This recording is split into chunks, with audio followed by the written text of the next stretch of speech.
side of everything. And Steve Wolf, nice to see you. Mr. Lurks-a-Lot, thank you for joining us. And who else? Papa Willie, always a pleasure to have the bodyguard here. Nicola, good to see you. Apollo 11, the gorgeous Jan, how are you? The stunning Cosmic Fleur has returned home. All right, who else do we have here as we're running out of time on the roll call? Jeff Steve Garvey, he'll hit a home run for you. Travis DeLuca, where you been hiding? Good to have you back.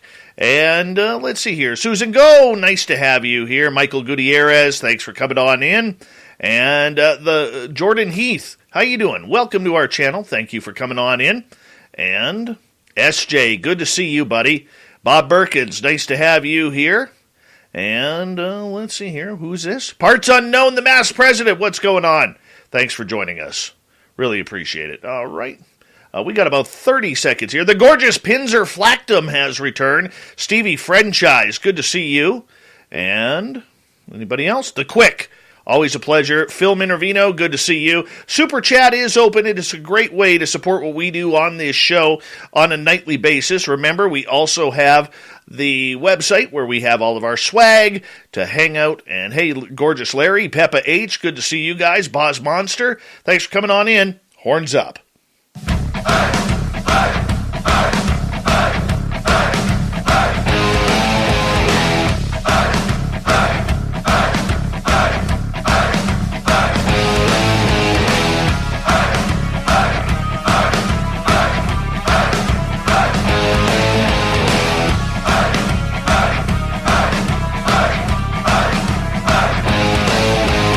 From the mountains of central British Columbia to you listening around the world, this, my friends, is Spaced Out Radio. I am your host, Dave Scott, sitting in the captain's chair of SOR headquarters. We welcome you to tonight's show on our terrestrial affiliates around North America, digitally on TalkStream Live, Revolution Radio, and KPNL. All of our archives are free. Join us at youtube.com/Spaced Out Radio. Do us the favor, hit that subscribe button. You can follow us on Twitter at Spaced Out Radio, Instagram at Spaced Out Radio Show, and now on TikTok at Spaced Out Radio. Our website, spacedoutradio.com. We have a plethora of features for you. Rock out to Bumblefoot, read Shirky Poo's Newswire, and check out our swag as well. Tonight's show is brought to you by Chive Charities. Help make the world 10% happier by visiting Chive Charities today. You can find them on our website. We got a great show for you tonight as we head into the stars, looking for them elusive TR3-B'S. Darcy Weir, independent filmmaker, and the legendary James Goodall are here with us. We'll bring them in momentarily. Then in hour number 3, we're going to go to the swamp for another great story from Swamp Dweller. Bigfoot Michigan Rob fills in on the Bigfoot Report. And we got Shirky Poo's news and the thought of the day. Tonight, we talk a little bit about what is flying in our skies. Where does it come from? Where do they go? Where do they land? Are they ours or are they theirs? And who are they?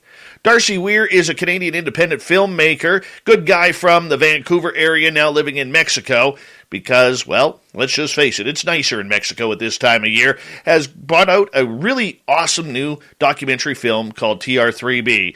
And when you go into the aviation side of everything, there's only one man you need to talk to, and that is Jim Goodall. Yes, the legendary aviation author is here with us tonight as we discuss this really weird phenomena of the black triangles. Darcy Weir, Jim Goodall, welcome to Spaced Out Radio tonight. How are you guys? What's up? Delighted to be here. Yeah, I'm good. How about you, Jim? I've never been better. I always look forward to talking with Dave and Spaced Out Radio. Let's get spaced out. Let's do it. Yeah. Let's do it. Gentlemen, you know, we got 2 hours. Everybody kind of knows who you are, so I'm going to kind of skip the introductions here as we normally do on the show and get right into it. TR3-B'S, Darcy, I mean, when you pick a topic, man, you pick good topics to cover in the UFO world because I know I have seen a couple of them.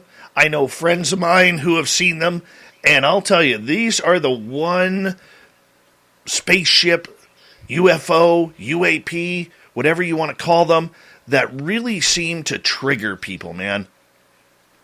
Yeah. I think UFOs of any kind whether it's a TR3-B or a ET craft, if you believe it, will trigger most people. Take you right out of your body. The TR3-B, if people sort of don't know what it is by now, if they haven't listened to another one of my shows I've been on in the past 2 months with good old Jim here, good old Jim Goodall. A TR3-B is supposedly a craft that may have made its maiden flight in 1979, could have been operational during the 1980s and the early 90s. There's no reason that it might not be operational right now. But basically, it was a space platform, a massive black triangular ship. If somebody's seen the film The Eternals, not that it was a great film, but the ship that the Eternals flew in, this massive black triangle, that's kind of like what the TR3-B has been fabled to be like. It was something that massive amounts of personnel could live in, and they could also carry cargo to space, large amounts of it. And it supposedly had an anti-gravitic type engine, which is it was a magnetic field disruptor. So MFD was the center-based engine, and it used a superferrofluid rotating mercury superconductor, and this was a mercury-based solution that was supercooled, I guess, to turn it back into a solid. And it was rotated at an incredible speed. This would create an 80% anti-gravitic effect, so it would reduce the weight of an object up to 80%. And then apparently on each corner of the TR3-B was a more conventional thruster, a thruster that was used that used hydrogen, to hydrogen combustion to find that extra thrust and probably some directional motion. And so, yeah, that is what the story is for the TR3-B. What people have been seeing since then could be anything, really. The story of the TR3-B is, a big one, and it got blown up in the late 90s by Edgar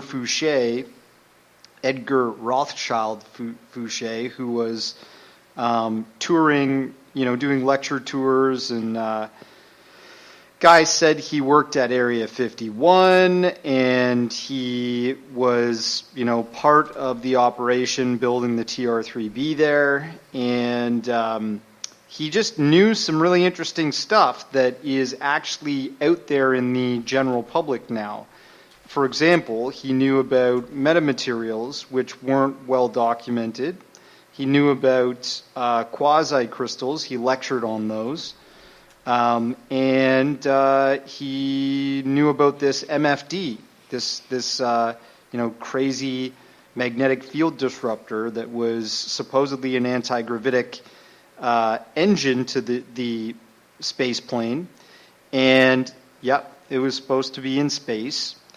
The MFD is related to something that's been out in science for a while now, which is called a rotating superconductor, which, Ning Li, a famous Chinese physicist,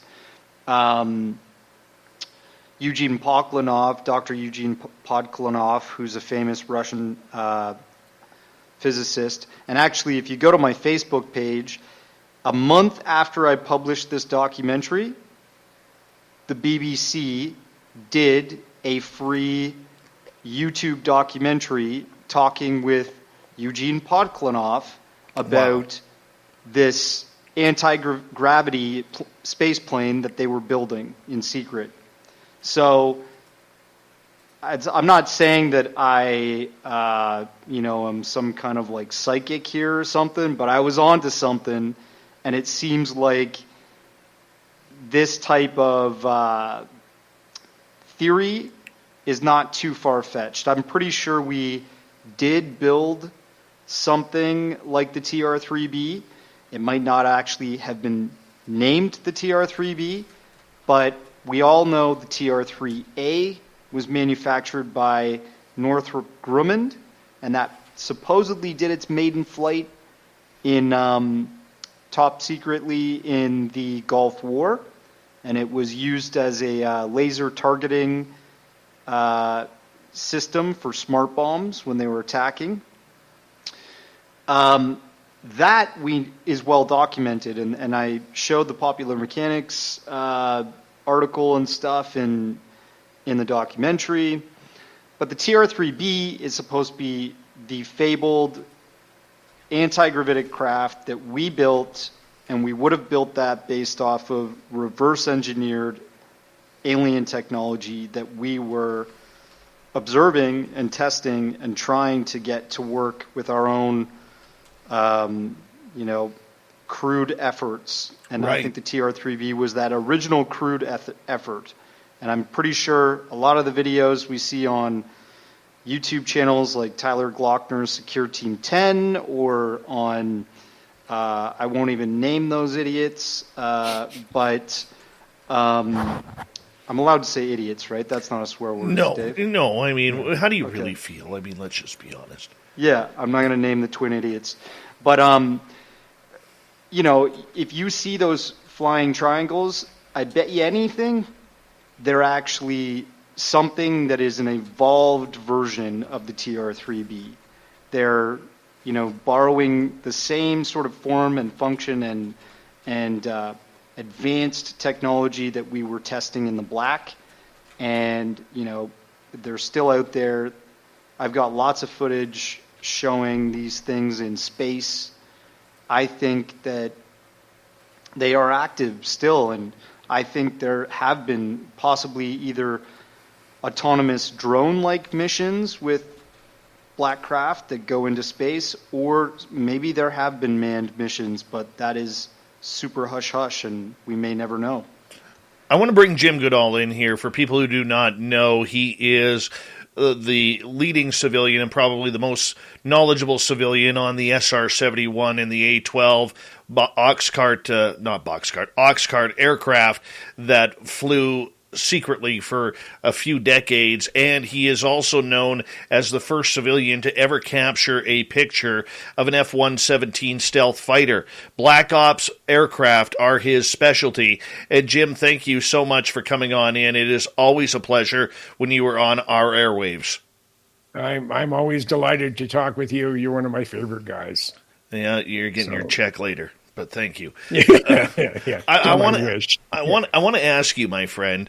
When Sure. you hear of these TR3-Bs, you were good friends with Ben Rich back in the 90s. You have your fingers in the pulse on a lot of black projects, and I know from conversations you and I have had privately that there are times when some special people may even come up to you and say, "Hey, what do you know about this?" I mean, this is a plane or an aircraft or a UFO that people have seen all over the United States, all over Canada. In fact, the lower mainland of British Columbia, from Vancouver all the way to Hope, seems to be a hotbed for black triangle sightings. I mean, what do you think this is? I mean, Lockheed Skunk Works, and they call Air Force Plant 42 in Palmdale their home now. They moved out of Burbank. They haven't been sitting idly by. There's 4,500 to 6,500 people at Palmdale at their facility Monday through Friday, and they're not building replacement panels for the F-35 or the F-22. Or even the still flying F-117. And anything, now when they announced the existence of my favorite airplane, the A-12, it had been retired for 20 years. anything that we're going to see, anything that's rolled out as, oh, this is the leading edge, state of the art, it's probably 15 to 20-year-old technology, and we're working on something much better. I mean, they're already saying that there's a sixth generation prototype fighter flying out of Area 51. Now, maybe when the group is in Vegas, we can get a view maybe of something like that. But things, I mean, nothing is static. It's you're either moving forward or you're moving backwards. And the Skunk Works has never been accused of not being at the leading edge of the spear. I mean, they're tip of the spear. They're the ones who develop things in record time that people say can't be done. I mean, the P-80, first operational jet fighter, 143 days from signing a contract to first flight. And when they built and designed the SR-71 family, starting with the A-12, YF-12, up to the SR-71, from signing a contract to first flight was 32 months. The Air Force can't change the paint scheme in a C-130 today in 32 months. So anything that they say, hey, we got this, we have that, it's probably very old technology. And we're dealing with something more spectacular and more out of this world, literally. Now, do you believe, Jim, that these are alien-type craft? Or do you believe that these TR3-B'S are homemade here on Earth? They have all the appearance of being a terrestrial-built craft, something that was built here in the good old United States. Maybe even some help from the Canadians, but I don't know. Is that right, Darcy? So, I mean, the first time I saw the F-117, I thought it was a flying saucer. I mean, it looked like it was changing shape. The first time I saw a blackbird, I was 18 years old. It was March 10th, 1964. That thing was so far beyond what I had ever imagined, and I have a pretty wild imagination. So what you see in the skies tonight, what you may see in the skies during the day, if it doesn't look like anything you've seen before, you can't recognize it, it doesn't mean it's alien. It could be something that's flying out of Area 51. And I've been told there is at least one other location now. I haven't been able to find it. But it's supposedly in the extreme northeast corner of Nevada. There's a new super secret base.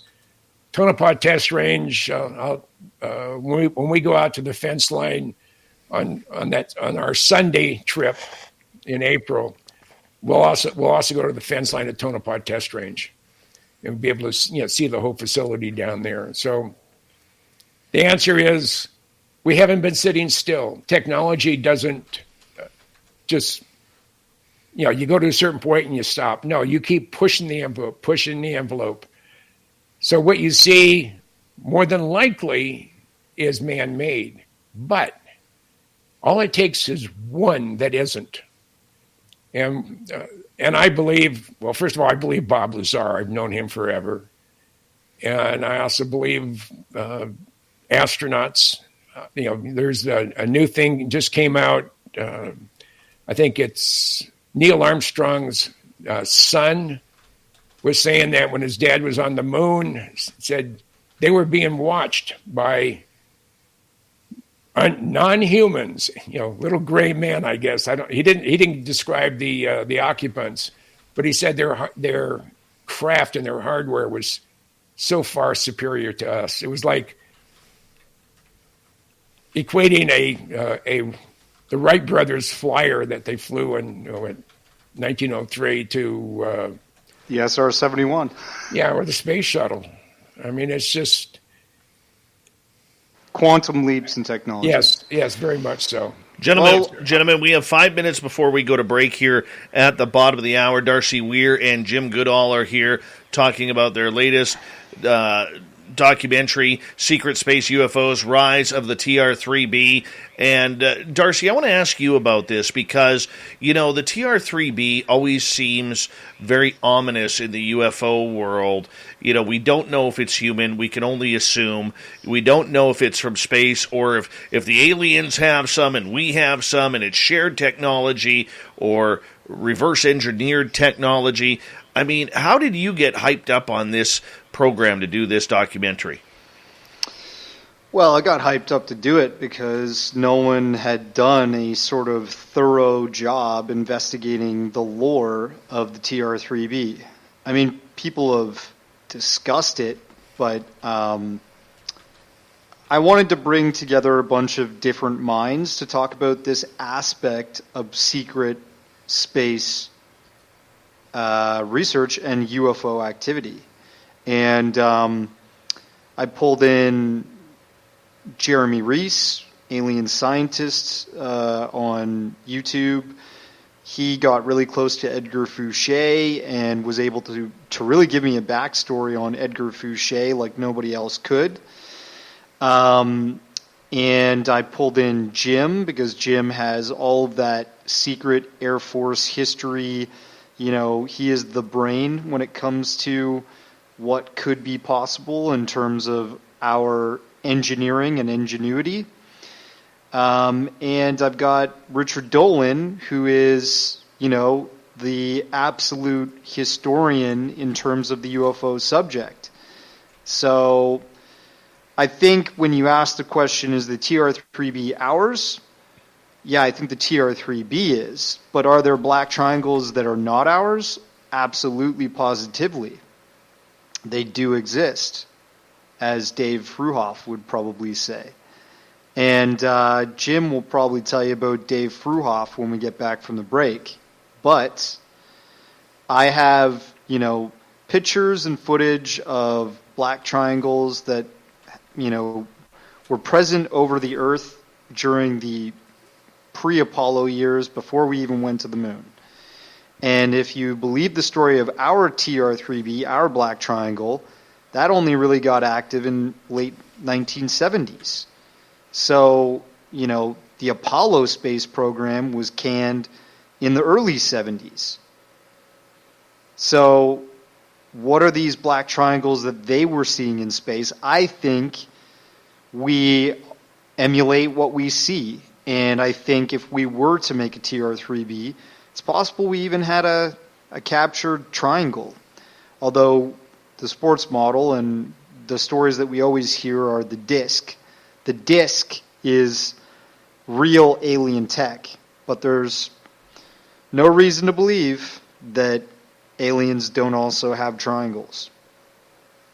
Very true, very true. And Jim, with 90 seconds to go on this, I mean, how exciting is it to be involved with a project like this when we get into everything from what Lockheed is hiding to what the secret space program may be hiding, if there is a secret space program?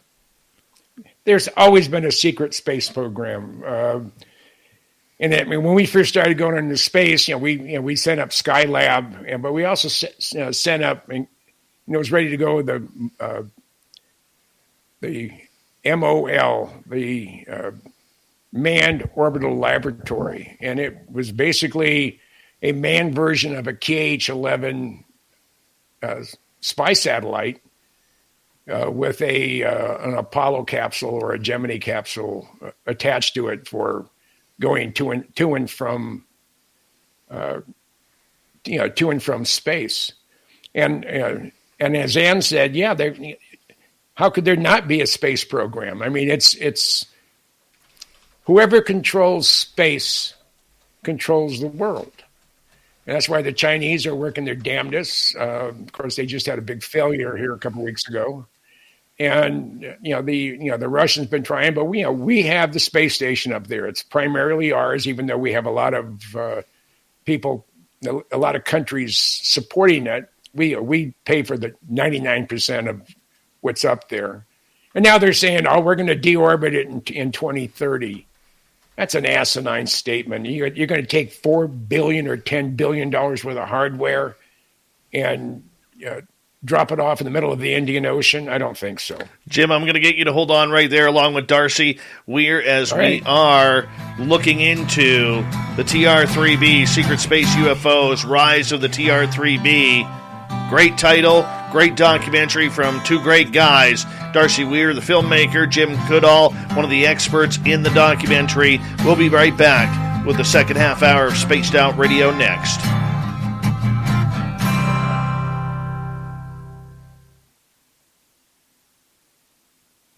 All right, guys, remember our YouTube audience can hear us.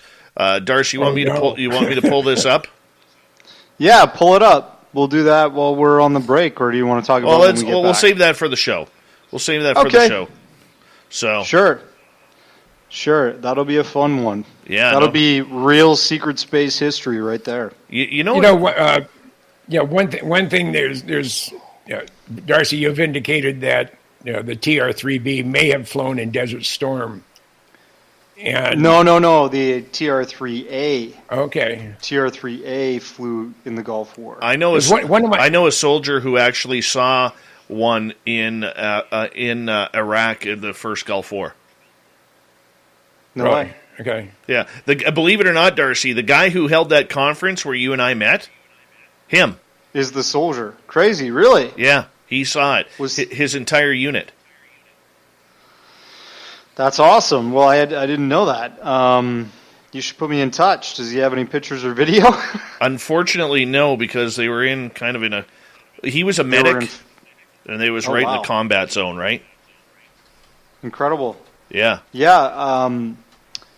I would love to hear his story, though. Maybe I can talk with him sometime. Sure. He can tell that. But one of my fun jobs that I had I was in the Pentagon for Desert Shield and Desert Storm, and one of the things I enjoyed the most was going through the previous night's mission profiles, and they listed absolutely every aircraft and their call sign, and it was just. And every message that went to and from CENTCOM, I had a chance to read. And in fact, I had to read it and pull out anything that pertained to the Army or the Air National Guard. But one of the most incredible things I ever read, it was a message from Margaret Thatcher when she was still Prime Minister. And it was to Saddam Hussein. And it said that President Saddam Hussein, Islamic Republic of Baghdad, number 1 Main Street. If for some reason you use chemical or biological agents on the coalition forces or your own population, period, spelled out period, the United Kingdom will launch a full-fledged nuclear strike on Baghdad within 24 hours. And every time I think about that message, I get goosebumps. And that's probably the only reason that he did not, and I'm talking about Saddam, did not use any type of chemical, biological, or nuclear agents. You didn't mess with Marge back in the day. No. Marge, she had some real cojones, eh? Yeah. Yes, she did. She was incredible. That's what England could. Well, actually, Canada could use someone like Margaret Thatcher right now. I like Trudeau. Oh, you live in Vancouver. You live in Vancouver. Cut him off now. We don't want to talk to him anymore. Oh my God! What on. The hell is wrong with you? If you would have told me that. Hey, Dave, I like you too. Look at your hair, man. You guys have that in common. You both have this amazing head of hair. I have a better sock collection than that jerk. Every time, stop comparing you. Every time somebody mentions, call him Sock Boy, I sit there and say, "Hey, the socks are innocent. The socks are innocent." The Sock Boy. The Sock Boy. God. I think it looks fantastic on him, but I'm going to keep. How many more years do we have of Trudeau regime? Well, it all depends. We're in a minority government. I mean, he could get ousted at any time. I don't think he survives this. His own really? Party, I don't see how he could. His own party started. There's members of his own party starting to turn on him today. And the local police in Ottawa finally came to the conclusion that it was a worthless endeavor to try to take propane tanks and diesel fuel and gasoline from people participating in the protest. Yeah, did you see what Wow. did you see what we did to retaliate? This is how you guys in America, you go burn down buildings and you wreck storefronts. That is the left that burns down. Well, whatever. buildings. It's still an American. It's still an American tradition, much like the 4th of July. Okay, but up here, what we do when we get shut down at one part of the protest, we all go to Canadian Tire and buy jerry cans. So that way the police can't check every jerry can as they're walking around to see which one has diesel fuel in it and which ones don't. So if you go look at the footage today, you'll see jerry cans all over the place. What were they doing with diesel fuel? Sorry, the Ottawa police were shutting down people delivering diesel fuel to the trucks that are parked there. Oh, those big old truckers. Yeah, okay, that makes sense. Hold on one second, Nice. guys. Hi, gorgeous Avi May. Tits McGee is here, everyone, filling in for the vacationing Veronica Corningstone. The lovely Lisa Bartoloni has returned. Nucker, good to see you. Here we go, guys. Here we go.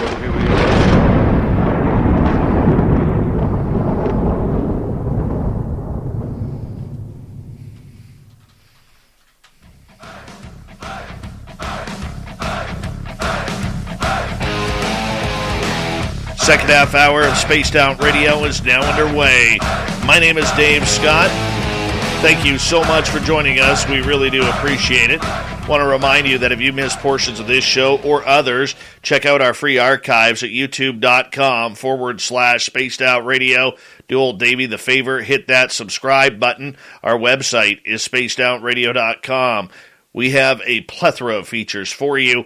Rock out to Bumblefoot, read Shirky Poo's Newswire, check out our swag as well. Follow us on Twitter at Spaced Out Radio, Instagram at Spaced Out Radio Show, and on TikTok at Spaced Out Radio. We continue on here on Spaced Out Radio with a great documentary that's just come out, Secret Space UFOs, Rise of the TR3-B. The film's creator, Darcy Weir, is here, along with aviation expert, historian, and author James Goodall, good friend of this show. Gentlemen, welcome back. Really appreciate you coming on in. And you know what, Darcy? Let's start with you on this one, because when you start to put something this controversial and conspiratorial together, I mean, how do you go about finding the information outside of anecdotal stories regarding this potential human craft that we know as a black triangle? Well, we just have to look at the data, right? The data does not lie is pretty much the best way to go about making any of these documentaries. I looked at evidence in the public that we've been producing triangular crafts, and I started building a case around that. And, we kind of went back to the YB-49, which was the first rocket-propelled jet engine flying boomerang, pretty much. And this came out in 1948. So that was built by Northrop Grumman. And there's always two big companies that constantly get rumored about throughout the UFO community as being behind some kind of UFO activity, and those are Lockheed Martin Skunk Works and Northrop Grumman. Lockheed Martin Skunk Works has built the B-2 bomber, the Have Blue, the F-117, and all kinds of other triangular craft. Those are all based off of jet fuel, but if we just use a little bit of imagination. I mean, in 2009, or was it 2008, the Navy filed a patent for an anti-gravitic black triangle. You can look that up. It's out there. Just Google it. The patent is there. I included it in the documentary. That is not a TR3-B, but it looks so much like what people have been seeing for years. So it seems that we've been building stuff And many different, probably enemy nations like Russia, well, let's not call them enemies, many other competing nations like Russia and China have probably been trying to build their own black triangles. And maybe some of the stuff we have seen has been that. But, yeah, I think once you build or collect a bunch of data that is very historical and anchored in fact, then you can start talking to people. And I wanted to talk to Jim. Jim is a wealth of knowledge on the reality of a secret space program, on the reality of a aerospace secrecy program. And then, I had Jack Casher in the doc. Dr. Jack Casher worked for NASA, and he saw a lot of evidence that UFOs were buzzing around in space, around the planet. And he wrote a physics paper based off of this. And he was very interested in this, but NASA shut him down every move he made to prove it as something legitimate. And yeah, I interview even Tyler Glockner, who's, a massive speculator and researcher on the secrecy of UFOs and secret space activity.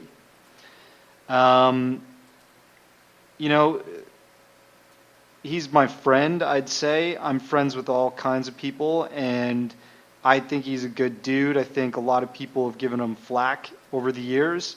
I think a lot of that is based on jealousy and people forgetting that we all make mistakes and that we're all human and nobody's perfect and everybody deserves to be treated like a normal human being, not like if you have flaws, then you're thrown out, you're burned, you're canceled. I can't stand that behavior. But yeah, I also interviewed Richard Dolan. He is interested in the TR3-B phenomenon. He's interested in the Black Triangle phenomenon. He's interested in history and UFOs, and he's firmly grounded in data and what we can prove.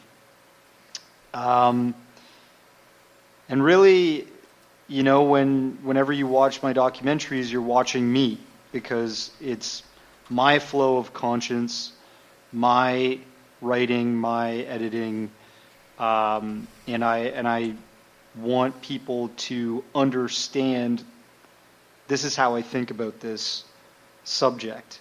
And I think some people are with me, not against me. Well, you know what? Let's continue with the documentary in regards to the filming of this. I mean, Darcy, were you able to accumulate any potential real footage of TR3-B'S in the documentary?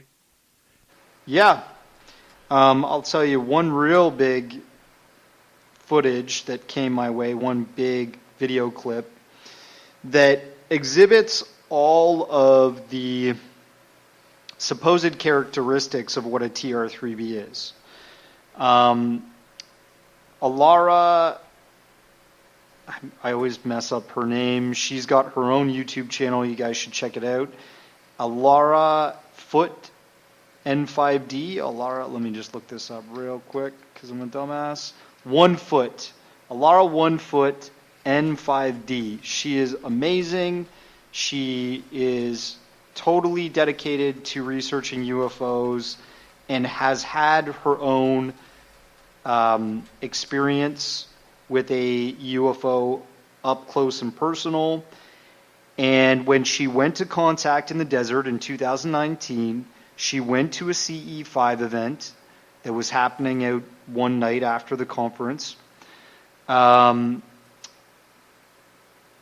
this guy breaking bagels?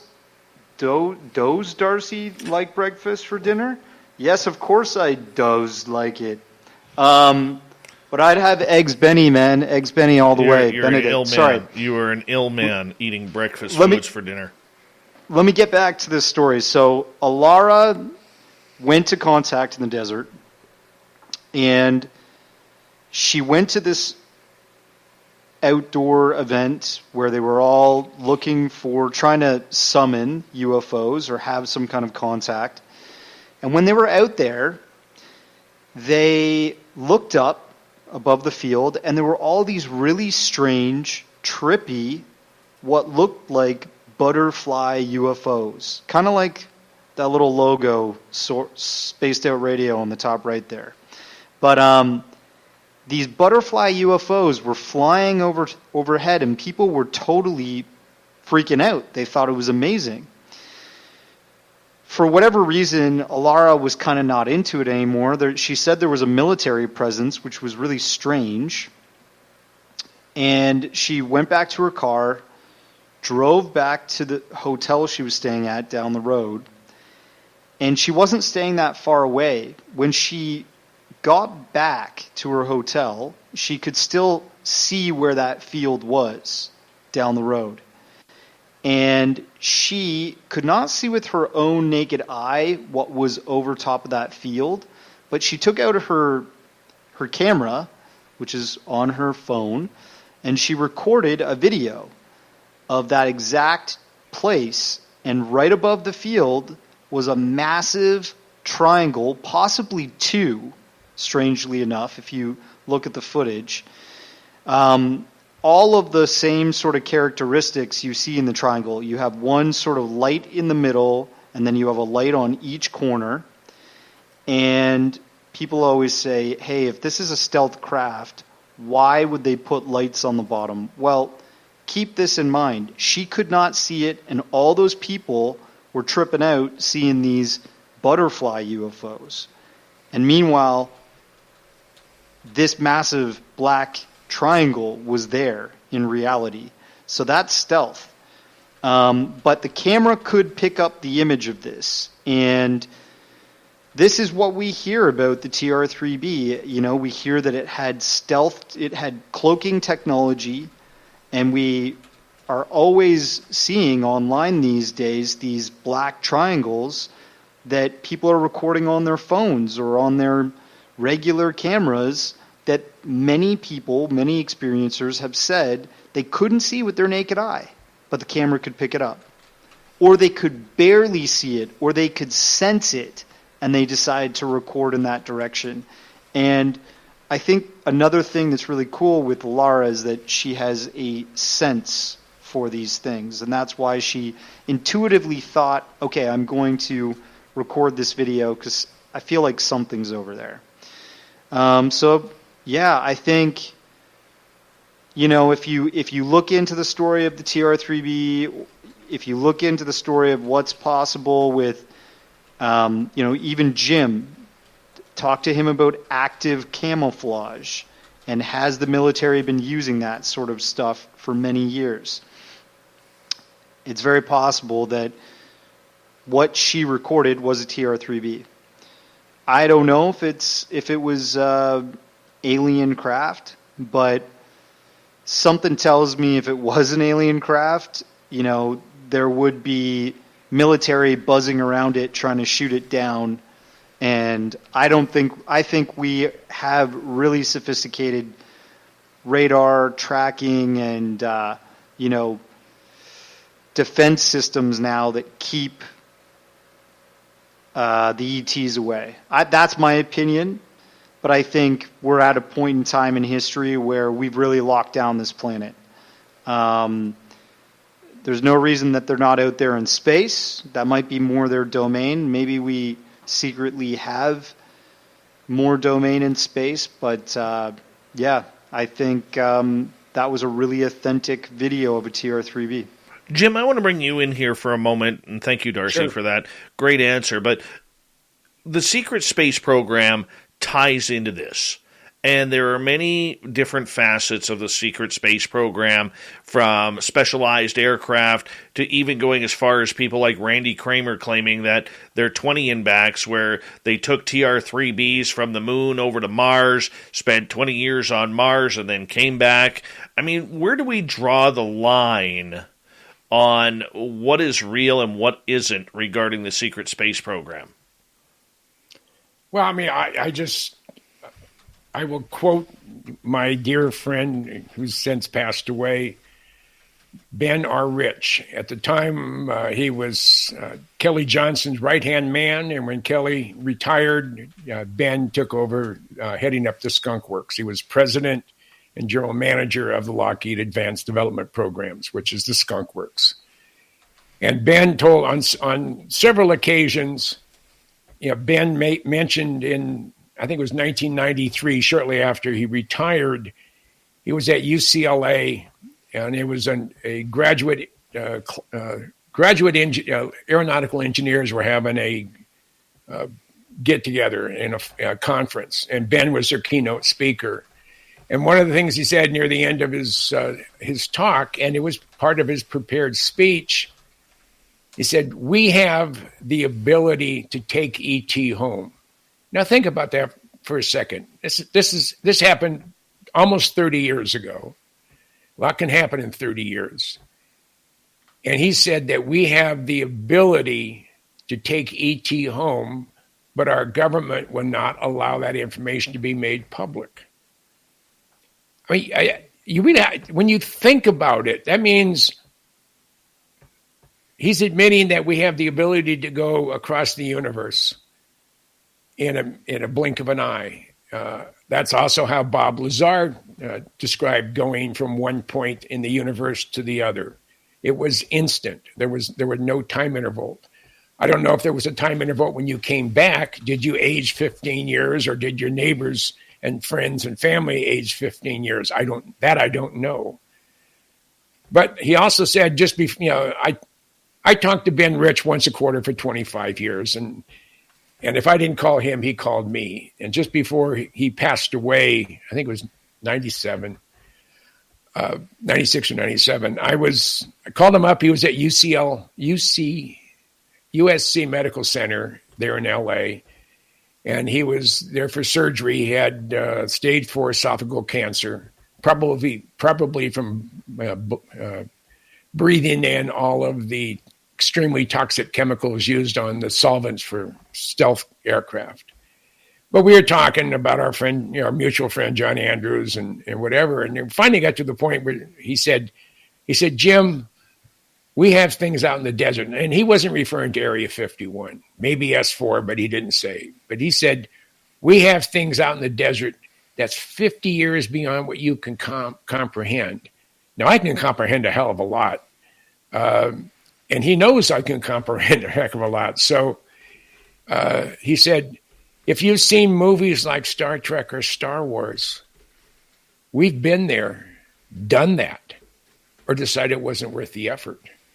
I said, "Ben, you want to expand upon that comment?" And he said, "No." And he had the nerve to die on me 10 days later. So it was really but he was quite a guy. He's the reason we got an A-12 Blackbird in Minnesota. I remember you telling us that the last time you were on. But I mean, with that relationship you had with Ben Rich and him telling you that, how many people, Jim, have passed away holding on to these amazing, incredible secrets that the everyday public, like us hosting this show and our great listeners listening to this show, will never, ever know about? Way too many. I mean, there's Michael Schratt was instrumental in interviewing a number of Lockheed people. Right now, he's in a position where he can't. I've been interviewing people for going on 50 years about spooky airplanes, things that go bump in the night. And probably the best story, a first-person experience. I mentioned, I think Darcy mentioned earlier in the first segment, it was Dave Fruhoff. And Dave was a retired lieutenant colonel from the United States Air Force. He flew the SR-71 for 5 years. And in late 72, early 73, while flying out of Kadena, Okinawa. It's a Detachment 1 of the 9th Strategic Reconnaissance Wing. He was flying a night training mission over the far western Pacific. And he was flying at Mach 2.7 at about 78,000 feet. And like I've said before, that's a sweet spot for the Blackbird. It's really, really fuel efficient at that speed, more so than going subsonic. And you don't thermally stress any of the systems on the airplane because the airplane heats up when you go above Mach 3. And just from friction and solar heating, the coldest place on the airplane is the windshield, and it's 475 degrees Fahrenheit. And the hottest place on the airplane is the inlets, lips, and the leading edge of the rudders, and that can get up to 1,100 degrees Fahrenheit. And it's just so at Mach 2.7. You don't have to worry about thermally stressing the systems. And about 11:30 at night, 3/4 moon off to his left, and he gets a glint of something metallic, 5 or 6 miles off to his right, 6,000 or 7,000 feet above him. And he thought maybe it was another SR-71, so he gets on secure voice and he calls the command post at Kadena and asked, "Dad, do we have another bird up?" And they basically told him, "Hey, you were in the briefing. You're the only one up there." He said, "No, I'm not. I have company." So he advanced the throttles and he did about a 10-degree bank as he's climbing. And about that time, his backseater said, "Hey, Dave," he said, "we have company." He said, "Yeah, I'm going to go take a closer look." And he said when he got to, he figured he was still a couple thousand feet below it and still a mile or two away from it. And he was hoping to get a shape of this object from blocking out the stars. But with his faceplate and the reflection inside the cockpit, he couldn't make out a shape. He said, but it wasn't a disc. It wasn't smooth. It had edges and it was reflective. So it was either metallic or it had a polished or reflective surface on it. And he said this thing took off at about a 30-degree angle of attack and left him in the dust like he was heading the other direction. And he estimates that he lost track of it between 180 and 200,000 feet, and that it left him going between 10 and 12,000 miles an hour is what he figured. So this 1972, 73. So, hey, let's fast forward to 1980. I think it's 79 or 80. And he gets out, he retires from the Air Force. He has a real high security clearance, the highest. And he applies for a job and gets a job as facility manager at Area 51. I mean, what a terrible job to have. And he had that job for almost 6 years. So, he was going to find it. He was hoping to get to the bottom of this object that he chased in the early 70s. And one thing you don't do in a environment where everything is classified and everything is secret, top secret, or beyond top secret, you don't ask a lot of questions, especially when you first get there, even though you know most everybody in those various programs. But you go to the club after a hard day or a hard night's work and have a drink or two and you start talking. He said about a year after he was there, he started asking questions to the right people. He said, do we have something that was flight tested here at Area 51 that could outrun an SR-71 that could fly at 10 or 12,000 miles an hour up above 180, 200,000 feet? And everybody told him, said, well, it wasn't tested here. It wasn't built here. So what was it that he chased? As far as he was concerned, it was an unknown aerial phenomena, better known as a flying saucer or a UFO. And he was talked to, and he sort of backed off a little bit, but he was when Bob Lazar came to the forefront, he talked to some people that were still working at Area 51. And a lot of people just refer to it as the test site. Area 51 is sort of verboten verbiage to use in and around in a classified environment. It just makes people real nervous. And my email, the beginning of my email is Area 51. So I had people that from the Skunk Works sharing my email, and the guys at the Skunk Works got a big kick out of it. But no, Jim, I'm going to get you to hold on there. Darcy, you hold on as well. We're through 1 hour of this brand new documentary, Secret Space UFOs, Rise of the TR3-B. James Goodall, Darcy Weir. We're having a great time tonight. We continue on with the excellent conversation that we are having tonight on the legendary Black Triangles.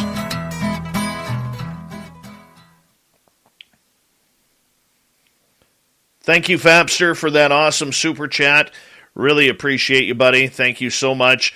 Rafaela looking gorgeous over in the Czech Republic tonight. And who else has joined us late here? Eva.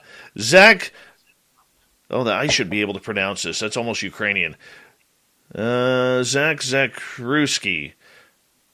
Zakruski, yeah. There we go. And welcome to our channel.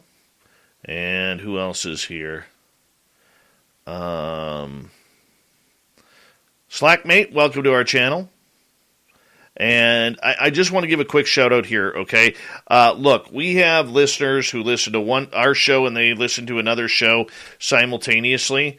Okay, that show has one way that they do things in their chat room. We have another thing that happens in our chat room, which is a lot more free and a lot more, how can we put it?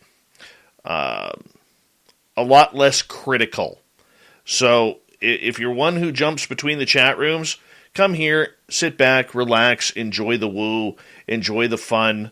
Okay, the other one, you can do what you want. Not here, though. We don't do that kind of stuff here. So is that Discord or something? No. Where's the other? No, it's a different show that we have mutual listeners. And a lot of times what happens is my listeners start here, they go over to the other place, they get tainted, and then they come back and use that same attitude here. Oh, what's the other show? Yeah, thank you, Darcy. Appreciate that. Tell me what the other show is, mate. They know what it is. Message me. Goof on? I'm not saying anything. I don't talk about that show on this show. Okay. That's a dead topic here. It's a dirty, grimy show. So, hey, Wizard Alrighty. Grin, how you doing? Yeah, I did get it right. Zach Zakruski. Perfect. Nice. I don't know if she's listening, and she'd probably be listening on YouTube. Oh yeah. But, I have a friend that I think if I say her name, she'll probably she'll probably wet her pants and get all excited. I'll tell you something I've noticed. The most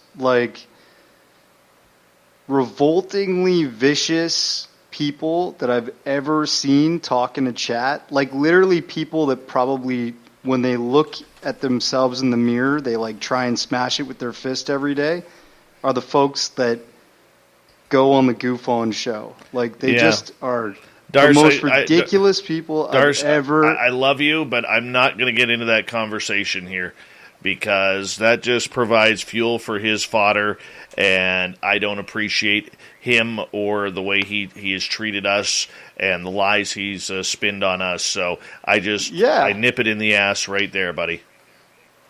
Yeah, well, he's got to pay for what he does, man. It's ridiculous. He promotes hatred and absolute vile behavior in this community. And when I first came to this community, I was going out to UFO Congress. I think the first one I ever went to was 2003. And no one acts like that. People are good people. We all want to get to the bottom of what is true. But when you have to act like that, you have to go after people's personal lives. You have to go after their families. You have to attack them and call them words and just completely destroy them. It's the most disgusting type of behavior I've ever seen. And it's It's not bully. It's psychopathic, narcissistic, evil bullcrap. Well, I understand, Darcy. I got to cut you off there, man, because I also have YouTube rules that I have to play by, and you know that, right? It's cool, man. I'm not swearing. I'm not calling anybody. I'm not pulling a goof on here. I'm just telling it straight. I'm saying it because if people are listening to this, you should really give your head a shake if you listen to this guy. He's not good.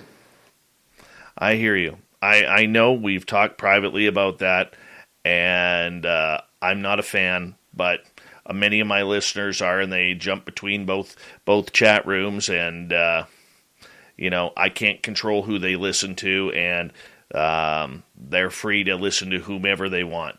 But on the other side of stuff, I know that we share many of the same opinions. And I'll leave it at that. It's cool. I appreciate, you hearing me out. I know it's frustrating. Very frustrating. So, we got about 1 minute left. Big thank you to Fapster, Michael, and Lord for the super chats tonight. Very much appreciate it. And that's all good. It's all good. And let's see here. Jim, you doing okay? I'm doing fine. I was just listening to the conversation. So me too. Me too. Yeah, I have run into those same types of people, and I got to the point. I've had some people destroy my character, and I responded. This is when I was the associate curator in Hawaii, and I got a 3-week suspension because of it. They didn't like what I said. Hold on, guys. We got 12 seconds here. Big thank you to all the veterans who are tuning us in, all of our regulars. We love you. Great show so far. We're going to continue it on here in 3 seconds.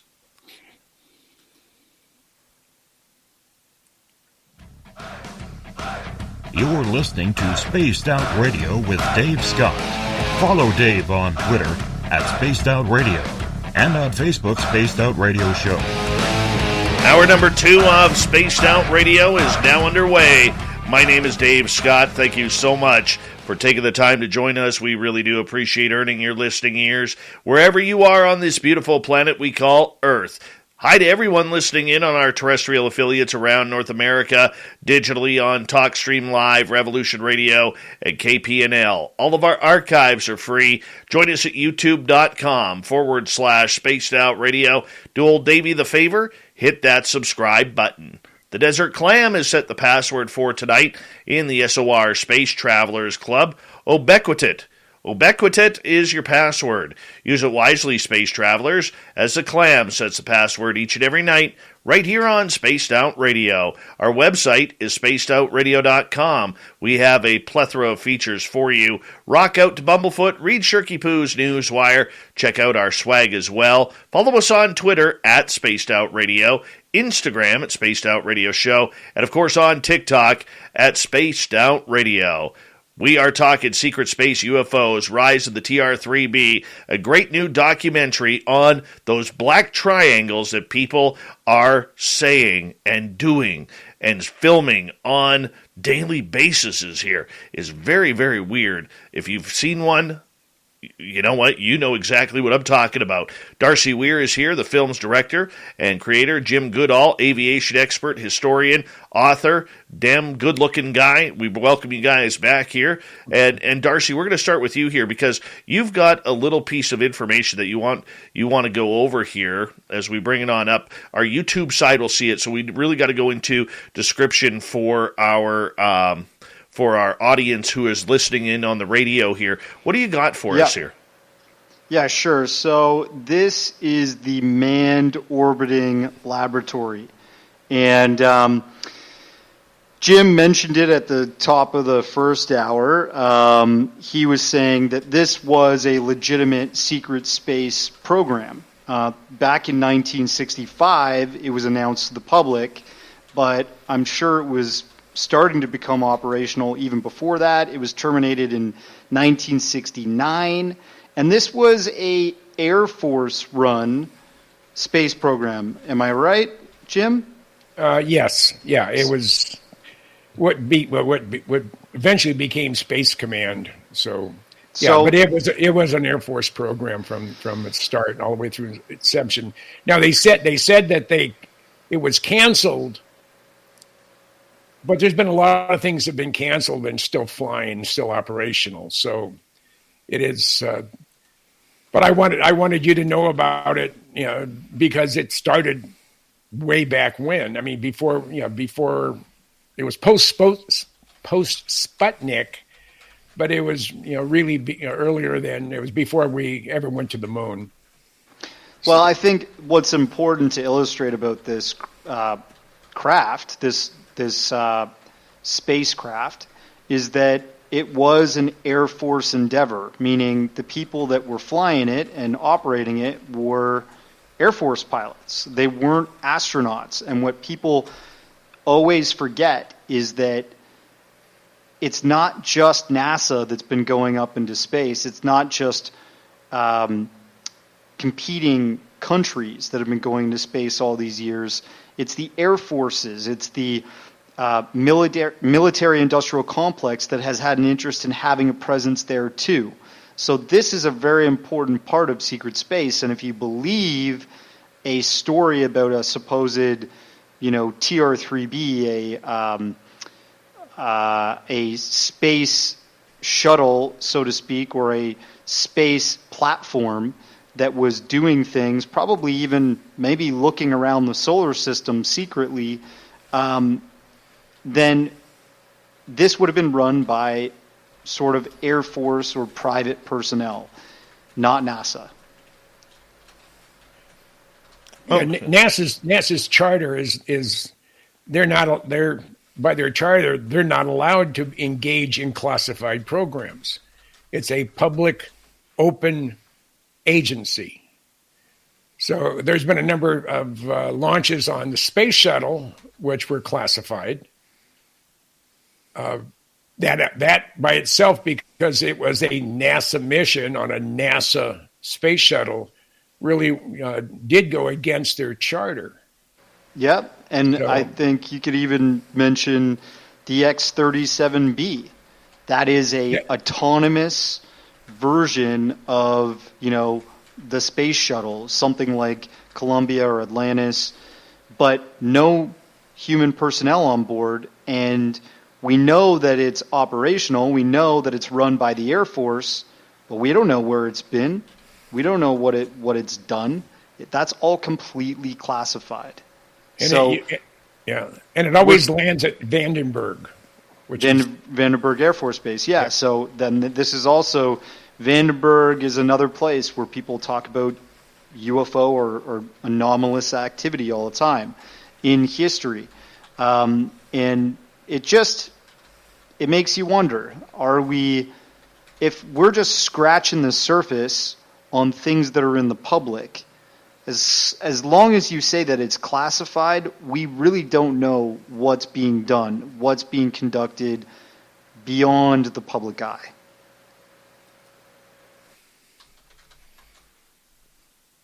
When you guys, when you look at this technology, that this manned orbiting laboratory that could be up there or could be not right now, I mean, how does this tie into how it got there? Would that go up on a shuttle? Would that go up on a rocket? Would it go up on one of these TR3-B'S? How would it get there? That's it right there. It was a Titan 3B or a Titan 4C booster, which at the time was the heavy lift rocket for the United States military. Titan 3s and Titan 4s always had the external booster, solid fuel booster strapped to each side. And they were the ones that were designated to literally place into orbit all of your very, very classified, like the KH-11 and KH-12, Big Bird satellites. And this is, this is a fairly good size chunk to put into orbit. So you had to have a very powerful booster to do that. That would be a heavy rocket. Yeah, it is. It is. And to see one launch, because it would be like the shuttle. Because you have the two solid rocket boosters on each side, you get an awful lot of smoke coming out. I mean, it's really quite spectacular. And one of the, I think it was a Titan 4B, it blew up after about 15 or 20 seconds off the launch pad. This is out of Vandenberg, blew up a number of years ago. And that is the most spectacular thing you've ever seen. I mean, it's a shame whatever they were carrying ended up in the Pacific, what was left of it. But it's fun to see some of SpaceX's rockets explode too. Oh yeah, I mean, I can remember as a kid watching the Vanguards go up and then come crashing down. The Juno rockets going up, and some of them not even getting off the launch pad. The Thor's getting up about 5 feet, sort of wobbling and then crashing back down. We've come a long way. I mean, Elon Musk has one of the Falcon 9 boosters, heavy lift boosters.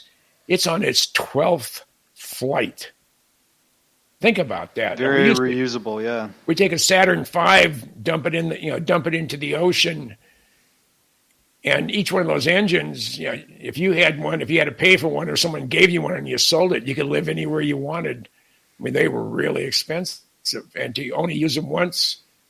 Of course, back then they didn't realize that with new technology that we'd see in the 21st century, we'd have some guy who doesn't know the definition of you can't do that, went and did it. And I admire Elon Musk for what he's done with space, what he's done with his electric cars. I'll never have an electric car because I go places where there's not a lot of charging stations. So somewhere in the desert, eh? Right. Mm-hmm. Gentlemen, I want to get back to the TR3-B here for a second because, sure. I mean, there is talk that this aircraft, there's many different sizes of them. Is there any tips or any numbers that we think on how many of these aircraft may be in the hands of the United States military or alphabet agencies, Jim? Well, and when you have a silver bullet, as they call it, and maybe the TR3-B is that silver bullet, when you have some incredible capabilities, and they're very expensive, they're not cheap to build. I mean, they're probably in the billions, much like a B-2 or even a aircraft carrier type of window sticker on it. You build enough to have a small fleet, probably 7, maybe 9, because at any given time, 1/3 of your fleet is going to be down for phase dock maintenance, mandatory upgrades. They call them TCTOs in the Air Force, tech order compliance, I think it is, or order. So you have 1/3 of the fleet is always going to be going through depot. 1/3 is your backup, and 1/3 is your primary craft to be using. And early on in the U-2s, there was a relatively small fleet to begin with. I think the most U-2s ever that were in the air or on the ground at any one time when they were still flying, both the U-2Cs and the U-2Rs/Ss, under 40. So something as complex and as huge as the TR3-B, and something that probably is in the multi-billion dollars to build, that I would say that the fleet is an odd number. It'll be 7, 8, 9 total airframes. I would say, just off the back of that, when people say, well, how the hell is the United States building 7 or 9 of these massive craft that are costing maybe a billion, maybe a few billion each. Look at the United States recent defense bill that was signed into effect. Biden approved $777.7 billion for the military budget. So, and I mean, we covered in The Underground, the very first documentary that I ever made, that has, Phil Schneider and all that stuff. We cover the military's accounting practices at the very starting. And their accounting practices are such that if they want to write off, let's say, $40 million, and they don't want to put on paper what that really was for, they can literally say, we bought $40 million worth of loaves of bread. Okay, good. All right, submit that. That's final. If any citizen in the United States, Canada, UK, you name it, in the free world, did the same sort of thing, we'd be thrown in jail and the key would be thrown away. So that's how these types of black projects could be absorbing money out of the standard military budget. Gentlemen. And other people say, maybe even programs like the CIA's, supporting of the narcos and trading weapons and helping get drugs into the United States. That type of funding can also go towards black programs. Gentlemen, I got some questions coming from our audience here, and I want to start off with Ann here from KPNL. She is asking, Darcy, if you were granted permission to speak to an extraterrestrial, but you had to cut off making any more films, but you would get all your questions answered, would you do it? Hell yeah.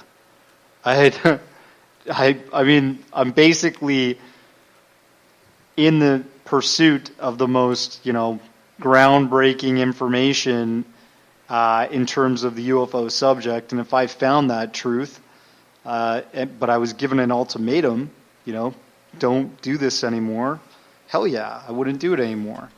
For some folks out there, this subject is purely entertainment. It's like extraterrestrial entertainment. And that's kind of how the Cousins brothers and Goof On work. Oh, come on, bud. Well, no more shots.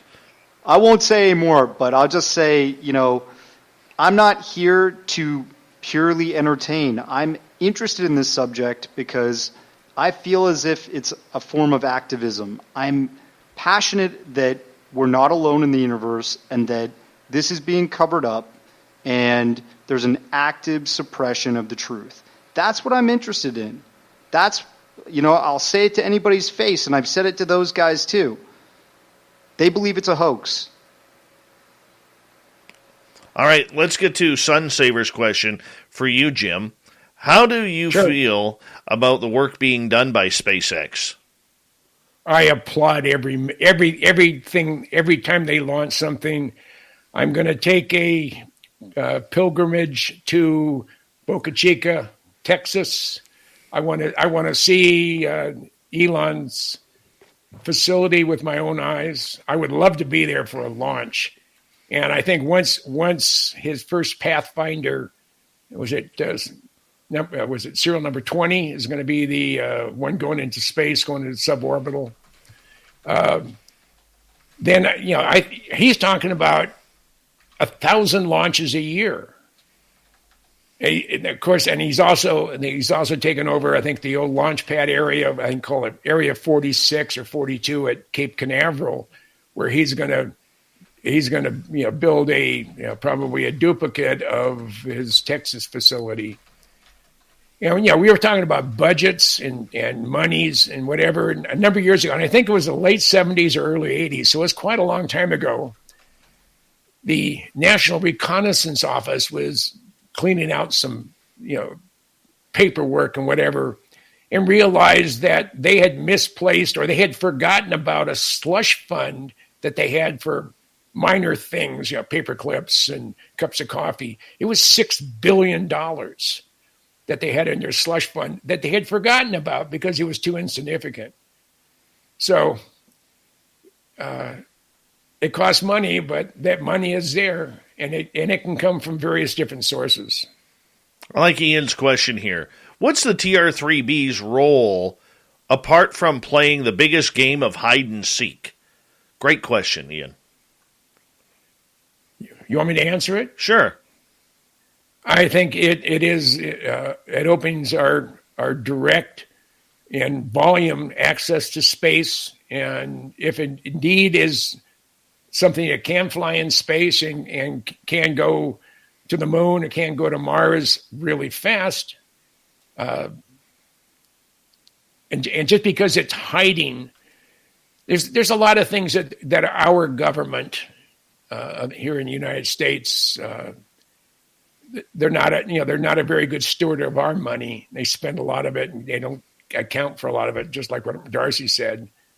And if it's that technically advanced over our competition, be the Chinese or the Russians, maybe that's why they're playing hide and seek. And if it's the aliens, the word is sort of filtered down from multiple sources. They keep saying that we're not ready for disclosure. Yeah, you think the three of us here on this program tonight are ready for it, but a bulk of the population, and there's a lot of people out here in rural America that when you talk about UFOs or the TR3-B'S or things that go bump in the night, they get very, very frightened. And if, in fact, there's a landing anytime soon, and I think in my intuition or into my feelings, if you want to call it that, I have a feeling that time is relatively short between now and disclosure. Right. And hopefully it's while I'm still on this planet. And I don't mean I'm going to go to the Mars or the moon. I mean, I'm 70, almost 77. So I figure I have another 20 years to go, maybe 30. But I want to see it. I want to see it happen. I don't, and if it's like Mars attacks, so be it. It'll probably be like the new Keanu Reeves, The Day the Earth Stood Still. That was a little bit more exciting than the original one back in the 50s. All right, Darcy, I'm curious your opinion on that. Where do you think they're hiding these? I think the answer is they're going to be anywhere that we can keep them underground or out of sight, and sometimes maybe even in space. I mean, if you look at a aircraft carrier that's run by a nuclear-powered engine, these things can run on the ocean for 70 years. If you can build a TR3-B that uses an energy source that's exotic like that and is able to get into space, there's no reason that once it gets into space, it kind of stays there and operates for years. Unless you really have to go back to Earth and do something. Maybe even there's smaller ships that it can carry and dispatch, and those carry personnel sometimes. That's a possibility. So, well, Darcy, you bring up a good point here, because I know I've seen two of them. Okay, and my sightings of these happen in 2013, 2014. And the one thing that I was very, very interested in regarding these was, as we got about a minute to go, we can carry it over to the next half hour, was, Darcy, they were two different sizes. The second one that I saw with some friends was way larger. Like, it looked like it was the size of a city. And the first one we saw didn't have just the three lights. It had these silver orbs connected by these orange rods all underneath the undercarriage of it. two completely different. So are there different models of this? Are there different sizes of this that they're hiding? Maybe ones that can carry astronauts or military into space? We got 20 seconds. You just have to look at what we have in the public and think to yourself, do we have something else that's in the black, you know? And if you look at the X-47B, which is an autonomous flying triangle, that would operate on jet fuel, not anti-gravity. That's something that's out there. We have all kinds of drones that are flying triangles now. Darcy, carry this answer over because I want to get your answer to this. We have Darcy Weir, Jim Goodall, The Rise of the TR3-B'S, brand new documentary out. I love this stuff. This is what really scratches my back. I love it.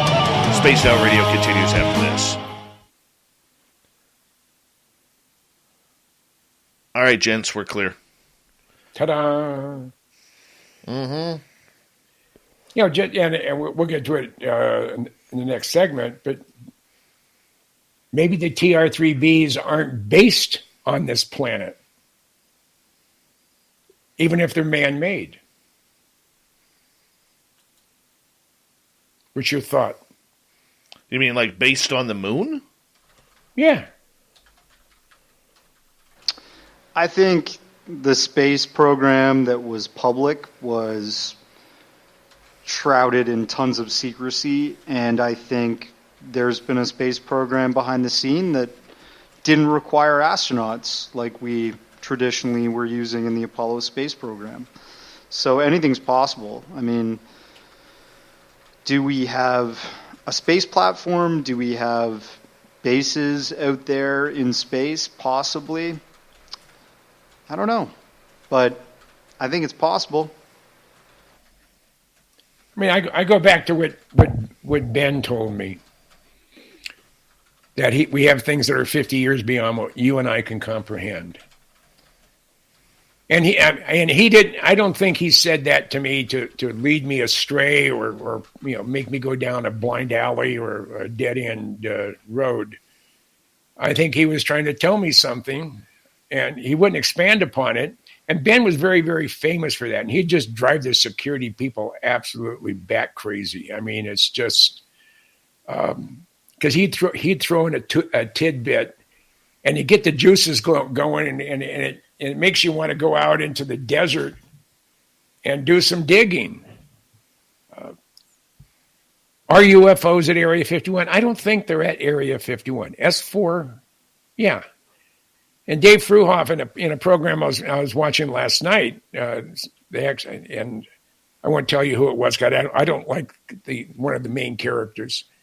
But Dave Fruhoff was talking about when he was facility manager, he saw stuff destined for a place called Site 4, which would be S4. So he's aware of the terminology of S4. I had another friend, he was one of the first enlisted guys on the F-117 program. On a down day, they were rewiring or doing something on the 117s. And he was out with a Humvee with a couple of other guys, and they went all the way around the Papoose Range, and they're on Papoose Lake, dry lake bed. And he said out of nowhere came a half a dozen guys in black utilities sporting M16s. And they asked what you were doing there. Let me see some ID. You don't belong here. Get the hell out of here. And they did. He didn't think anything of it other than the fact that maybe, and he was, and he's not a UFO guy, but he like me, he feels that we're not alone. There's just too much stuff out there saying that we've been visited. So, and then the reaction that people in power have of Bob Lazar. I mean, I've told you about the when I had my communication with a 2-star admiral because of Bob's W-2. there's just too many things pointing to the fact that UFOs are real and they're here, and I don't believe there are any threat to us. If they were, we would have known it already.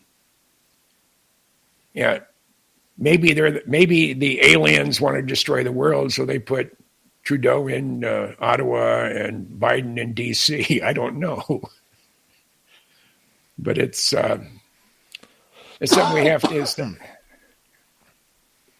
take in consideration. Well, you know what? It's something that is very interesting indeed. In the way things are being played out.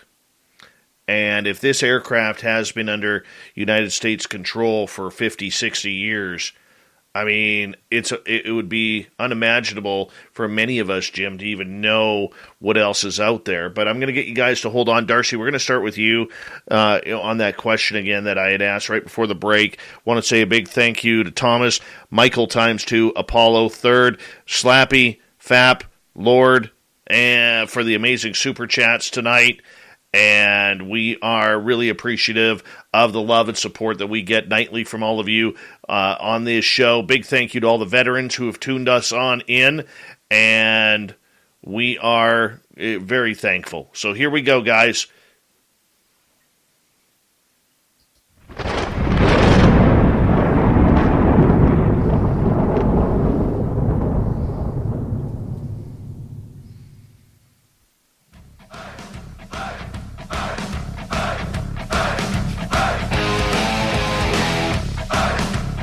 We passed the halfway point of Spaced Out Radio tonight.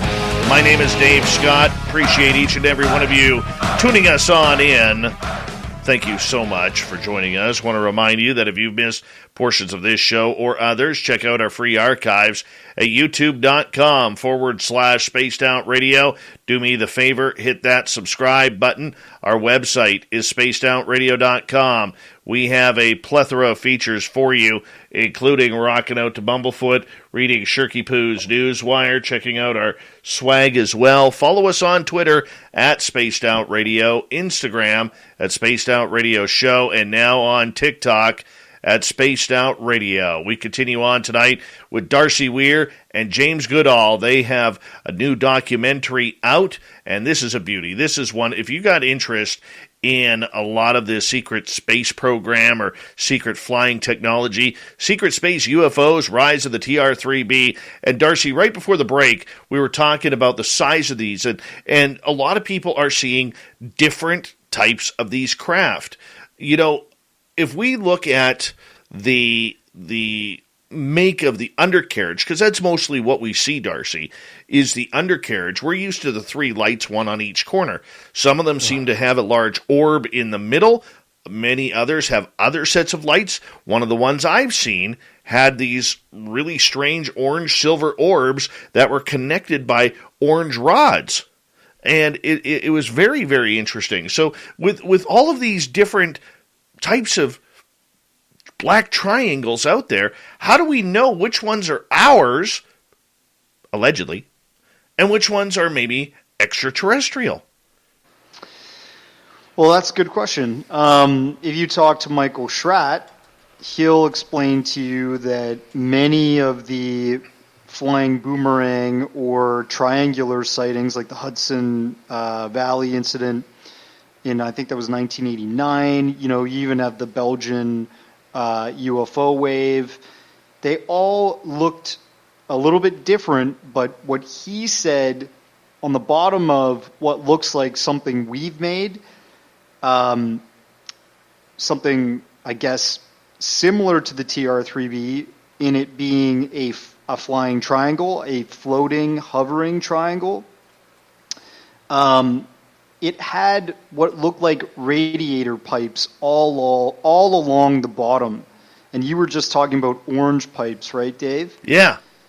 So that, if you look on the back of a refrigerator, you're looking at a cooling system, right? And that's the exposed part of the refrigerator that no one really looks at. But that's actively keeping everything cool inside your fridge. Same idea. If you're looking at all these pipes on the bottom of this triangle, you're essentially looking at a massive cooling system for this ship to run its anti-gravitic propulsion. And if you listen to the story of the TR3-B from Edgar Fouché, it used a super cooled rotating superconductor at the center of its craft to create this magnetic field disruptor effect and make 80% of the craft's weight disappear so it could be propelled, right? These are all the same sort of stories we're hearing about. So some of these craft that we're seeing are definitely ours. And when you see things like that, like, screws and surfaces that look like they've been fastened down and pipes and, archaic looking machinery getting it to run, when you see something super sophisticated, I'll quote Bob Lazar here, he looks at something that has no exposed circuitry, has no exposed, function that you can tell, okay, that might be what it's doing, right? Everything about that craft was so alien because it was so futuristic. It was built down to the atomic level, meaning it probably had nano circuitry. It had nano sort of particle field disruptors to create this anti-gravitic effect. Whereas you look at the macro scale with the TR3-B, the magnetic field disruptor in the middle, that massive rotating superconductor engine, would have been huge. It wouldn't have been small. And Bob Lazar said they would take this thing the size of a thimble and drop it into this chamber, and that was the element 115 that would start the engines, start the electrical systems for the sports model, right? Right. Everything about this technology is so advanced, it's like looking at magic, because we are just not there in terms of fabrication yet. But along those same lines, in 1962, if you happened to stumble onto Area 51 and you saw a blackbird take off for the first time, you would not believe your eyes. I mean, it was so futuristic and so far out of this world as far as what everything else around it's flying. So, advanced technology doesn't necessarily mean it's alien technology. It's just that it's something that we have no reference point. So it just seems like they can't do that. That's just too outrageous. And when Lou Shock, the first guy to fly the A-12 Blackbird, when he saw it at the Skunk Works in Burbank in 1960, he looked at it and he walked out on the mezzanine and looked down on the production facility. He rubbed his eyes and he turned around and went back into the room and then came back out shaking his head. And he said, well, you call the name of this Cygnus and or ox cart when the real name should be El Salvador. He said, what do you mean, El Salvador? I said, because the first time anybody sees this thing, the comment is going to come out of their mouth or Jesus Christ. And in Spanish, El Salvador is the savior. It would be the same person. So technology can really blow your mind, even if it's conventional technology, and alien technology even more so. Very cool. Very cool. Okay, if we have these large triangles, if you listen to the Randy Kramers of the world, and I'll be honest with you, I don't buy his story at all. I mean, some of these craft can hold 200, 300, 400 people, let alone the crew that goes on there, and that's what's taking them into space and all this sort of stuff. That would be a massive, massive craft to put anywhere on the ground here on Earth. How does something like this slip by, Jim, if it does exist? You operate it, maintain it under cover. Maybe they only take off at night. There's one of the reports when I was on top of Whitesides. It was 20 some odd degrees out, nice brisk wind. It's about midnight, and there's no lights on Area 51. About 1 o'clock in the morning, all the lights turned on. We couldn't make out what was there, and then the runway lights were on, and then the runway lights went off. So something either took off or landed that we didn't know what it was. So you find a place that's in the middle of nowhere. Area 51, fits that bill. If the new location is in the extreme northeast corner of Nevada, you go on Google Earth and all they have is just pixelated, various shades of green. You don't have any resolution in there. Is that because the government asked them not to show anything? So it's or the best, if you want to be in the middle of absolute nowhere, you go in the center of Australia. I mean, you're 1,000 miles from anywhere, and that would be a perfect place. And we have Pine Gap and Alice Springs in the center of the country. Pine Gap is their Area 51, if you want to call it that, for Australia. It's manned primarily by NSA and the spook people. So you operate out of a remote area. I mean, there's places in Canada that I'm sure no white man has ever set foot, or probably hasn't been within 200 or 300 miles of some of the places up there, even though it's been mapped. I know when I first was stationed in Alaska, I was in the command post. They had a map of the state of Alaska, but there was a big area in the middle that was gray, and it just said uncharted. And that was 1964. That was a long time ago. But there's places that may have been surveyed by satellite that we don't have any good imagery from, and people just say, well, it's too far in the middle of nowhere. When Tony LeVere and Dorsey Kammer went out looking for a place to flight test the U-2 at a request from Kelly Johnson, they went all over the desert Southwest trying to find a place. And when they found Area 51, this is before Rachel was founded and before the extraterrestrial highway was built, Kelly Johnson, when they flew out there the following day, he said, this place is too remote. Well, it's not that, it's still remote today, but it's not too remote anymore. But we find places like that to operate really, really spooky stuff you don't want the general public to see. Okay, but I'm gonna turn the tides here on you guys here, and Darcy, I'll start with you on this one. What if these aren't human? What if they are extraterrestrial?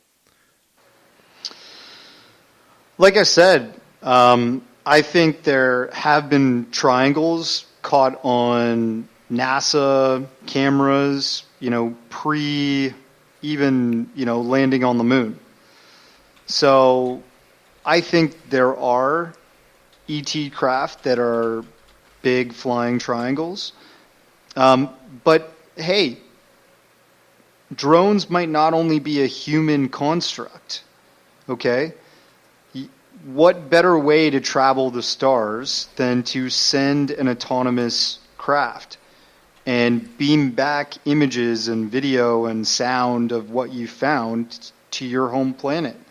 So some of the drones that are out there are probably ET. And that might also include black triangular craft, maybe even orbs. Could be. Jim, what's your thoughts? Because I don't know. I know I'm like some of my listeners, including Jonathan Davies out there, who's a fellow UFO researcher and podcaster who I really trust. And he's strongly and firmly believing that this is alien technology and not human technology that we are seeing in these triangles. Well, let me step back and about 4 years ago, I was still a docent at Kitt Peak National Observatories, and that's the largest concentration of optical telescopes in the world. There's 22 optical telescopes and then 2 radio telescopes, a 12-meter and a 25-meter. The 2.1 meter was used by Caltech for 5 years looking for exoplanets. And over the course of 5 years, in a very small part of our galaxy, they've cataloged 8,000 exoplanets. And just before I left, they had a gathering of all the astronomers, all the technicians at Kitt Peak, and all the docents. And it was a talk by one of the top astronomers from the National Science Foundation. And he had just returned from a conference where everybody that's looking for exoplanets got together and compared notes. And based on the best mathematical formulas that have proved to be successful over the decades in determining the probabilities of something, they calculate for every star in the universe, there's 1.5 planets. That's a huge number. And out of that incredibly huge number, they calculate that there are 2 billion, that's with a B, 2 billion Earth-like planets orbiting a similar size brown dwarf star such as our sun in the inhabitable zone with liquid water. And to quote Jodie Foster's character in the movie Contact, if we're the only ones, what a waste of space. It's a beautiful way to end that. So in your estimation then, Jim, being around this subject for the last 40 plus years, is this type of technology really human made, or is it more extraterrestrial and maybe we got a hold of a craft in order to reverse engineer it? Well, according to Bob Lazar, and of course I knew Bob before he went to work out in the desert, but according to Bob, at S4 there were 9 different, and they were different shaped craft that probably all used this, the same propulsion system, the Element 115. He was only assigned to the sports model, as he called it. And if you want a model of it, if you can find it, the Tester Model Company, in conjunction with Bob Lazar and the handiwork of John Andrews, actually did a 1/4-inch scale model of Bob Lazar's sports model. I thought I had one, but somewhere in my move, I must have lost it, or one of my wives threw it out. Not sure. But there's been UFO sightings since before the Wright brothers, so it's not as though some small little country and maybe in Central Africa had learned how to fly before Wilbur and Orville Wright. So they're coming from somewhere, and they've been coming here forever. Where you find something on your ceiling? No, one of my listeners in the chat room said, I wonder what Dave looks like when he's looking up at the ceiling, so I thought I would have a good laugh at that. Oh, okay. Yeah.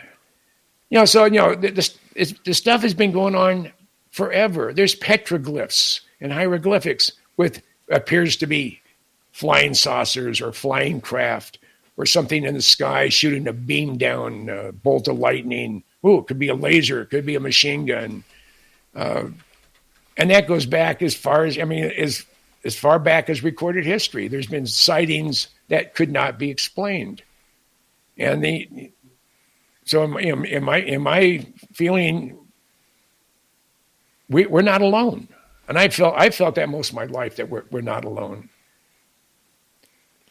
And I don't know if you posted it, someone posted it, if you could be abducted by an alien, would you go? Would you go for a ride in a flying saucer? Oh, yeah. In a heartbeat. Absolutely. I mean, I'm going to ask them if I can bring my camera, and while you're at it, could you fix my hemorrhoids? Yeah.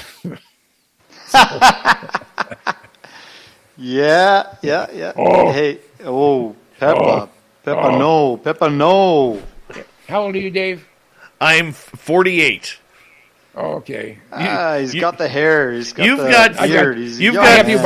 I have you by almost 30 years. I know, and you still look better than me. Well, He's got- Canadian. I'm not Canadian. That's why. Ooh. Oh, No. Hey, honk, honk. One of my Get the big truck.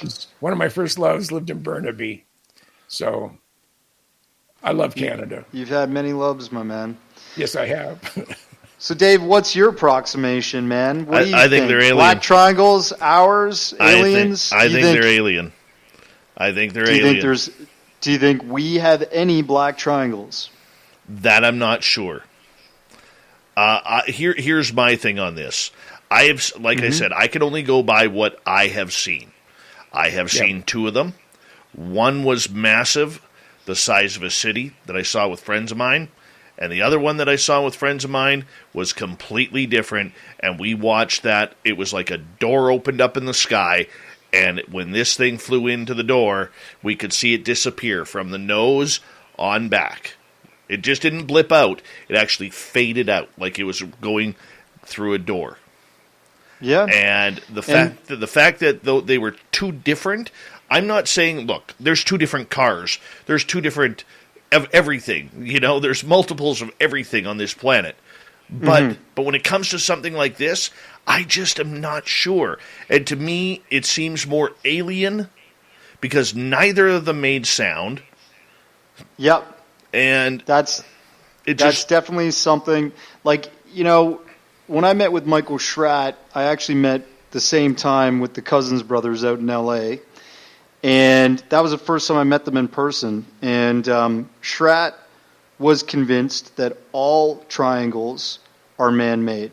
And he did a very thorough job of pulling out all these different papers, reports, diagrams of people's sightings, seeing the piping underneath, that we kind of described earlier in the show.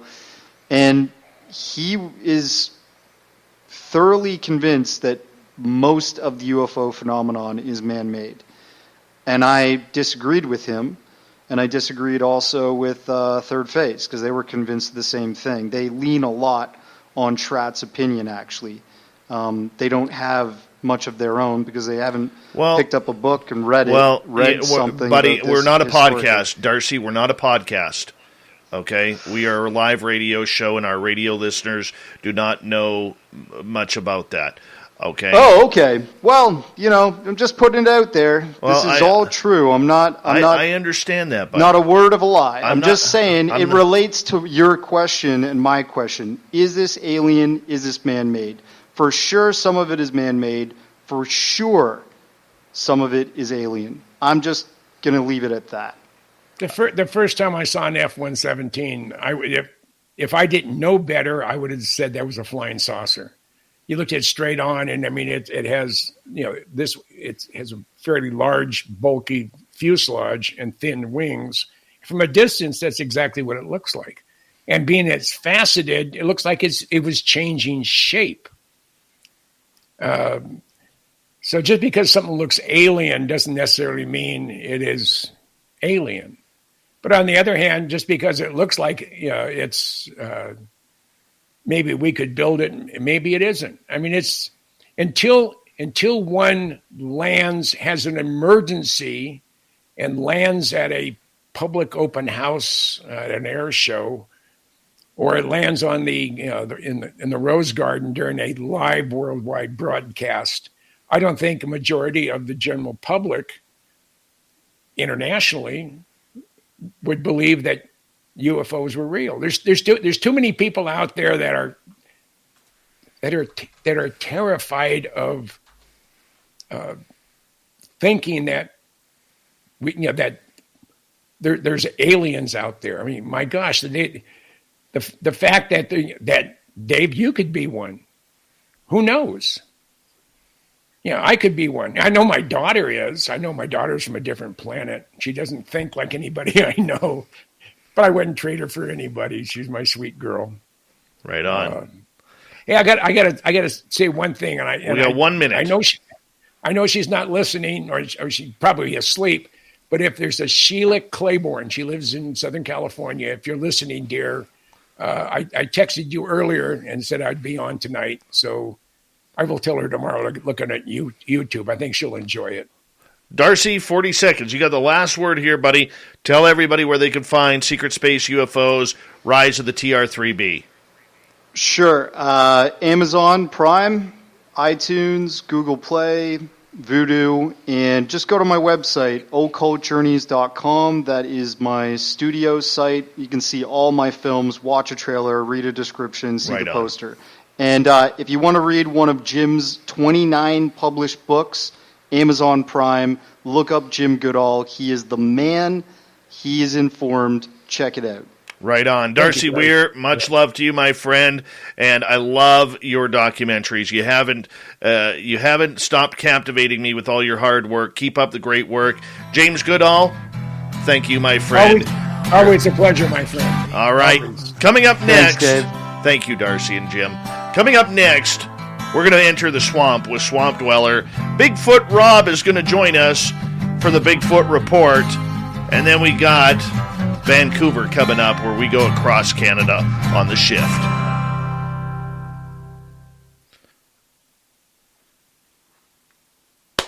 Great show, boys. Great show. Yeah. Thanks for having us. Give you a number of claps here. Thanks, buddy. All right. We'll see you both in Vegas, April 22nd to 24th. And when you get a little bit more information on it, let me know. Golden Nugget. Send it off to the appropriate people. Golden Nugget. Yep, we will be there. All right, guys, I got to go get ready for my third hour. I haven't even got my news done yet. So we'll talk. Oh, shit. Talk to you guys soon. Okay, good night, buddy. Good night. Take care. Bye. Darcy Weir, Jim Goodall, everybody. Love them both. Love them both. Now, chat room, you play nice for a few minutes. Old Davey has to go to the bathroom. Be right back.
Okay.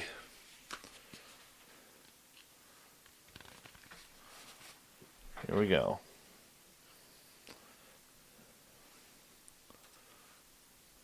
Oh, that's not what I wanted. There we go.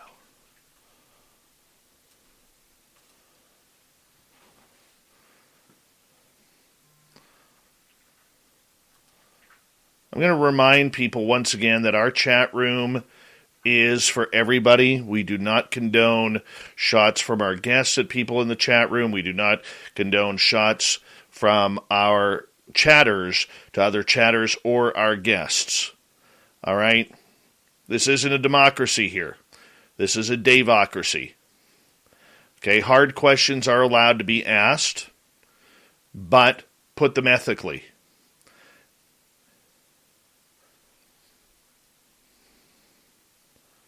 Hi, Chris Bo. How you doing? Okay. This show is friends with Darcy Weir. This show is friends with the gentlemen of Third Phase of Moon. Whatever happened between them is between them, and that has nothing to do with us. All right? My job is to bring on the guests. Darcy and Jim were fantastic guests on what they were working on, High Mystics Walk. And just like when Third Phase has their documentary come out, they're more than welcome on this show. Okay? We are straight down the middle, everyone. Don't choose sides. Now, what I don't put up with is people who treat our, or come in, or go to one chat room and then come in here and bring that same attitude into our chat room. Hold on, I'm going to sneeze.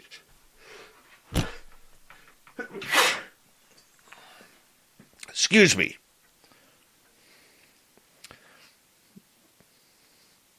Let's just all be here, enjoy the woo, enjoy the fun, enjoy the knowledge, and we can all have a good time. Big thank you tonight to Lord, Michael ×2, Fabster, Sloppy, Third Phase, Apollo, and Thomas for the great super chats.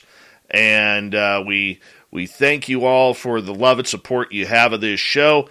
And SOR is Canadian. Thank you, Dirty Filth. I appreciate that. Here we go.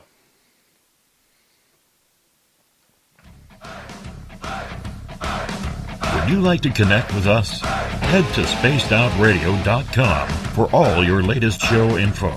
Now, back to Dave Scott and SOR. Here we go with the third and final hour of Spaced Out Radio tonight. My name is Dave Scott. Thank you so much for taking the time to join us. We really do appreciate earning your listening ears wherever you are on this beautiful planet we call Earth. Hello to everyone listening in on our terrestrial affiliates around North America, digitally on TalkStream Live, Revolution Radio, and KPNL. All of our archives are free. Join us at youtube.com/Spaced Out Radio. Just do me the favor, hit that subscribe button. The Desert Clam is set the password for tonight in the SOR Space Travelers Club.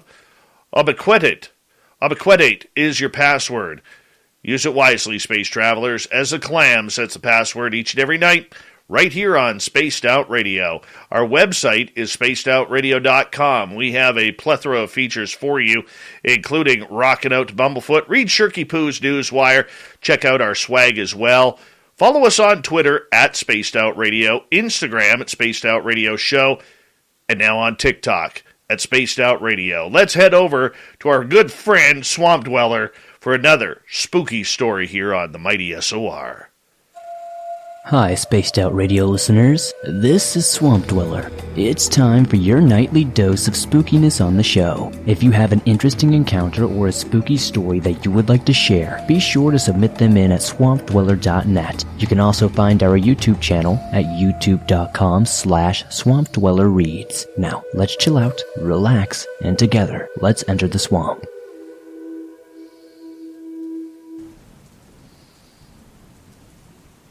So I want to start by saying that I'm not very good with English, so please forgive me if there's a grammatical error or typo. And this is also my first time sharing something here on the show, but I would like to share my creepy experiences from Japan in the future. Last December, we decided to take a 3-week vacation in Japan. We stayed at our friend's house in Ichihara, Shiba, during our stay there. My mom and dad experienced some bizarre and unexplained stuff, as well as myself. My experience. It was our third day. We went to Mount Fuji, which is far from where we were staying. It was around 10 p.m. My mom was fixing luggage. She always wants our things to be organized and such, and my dad was scrolling through his phone.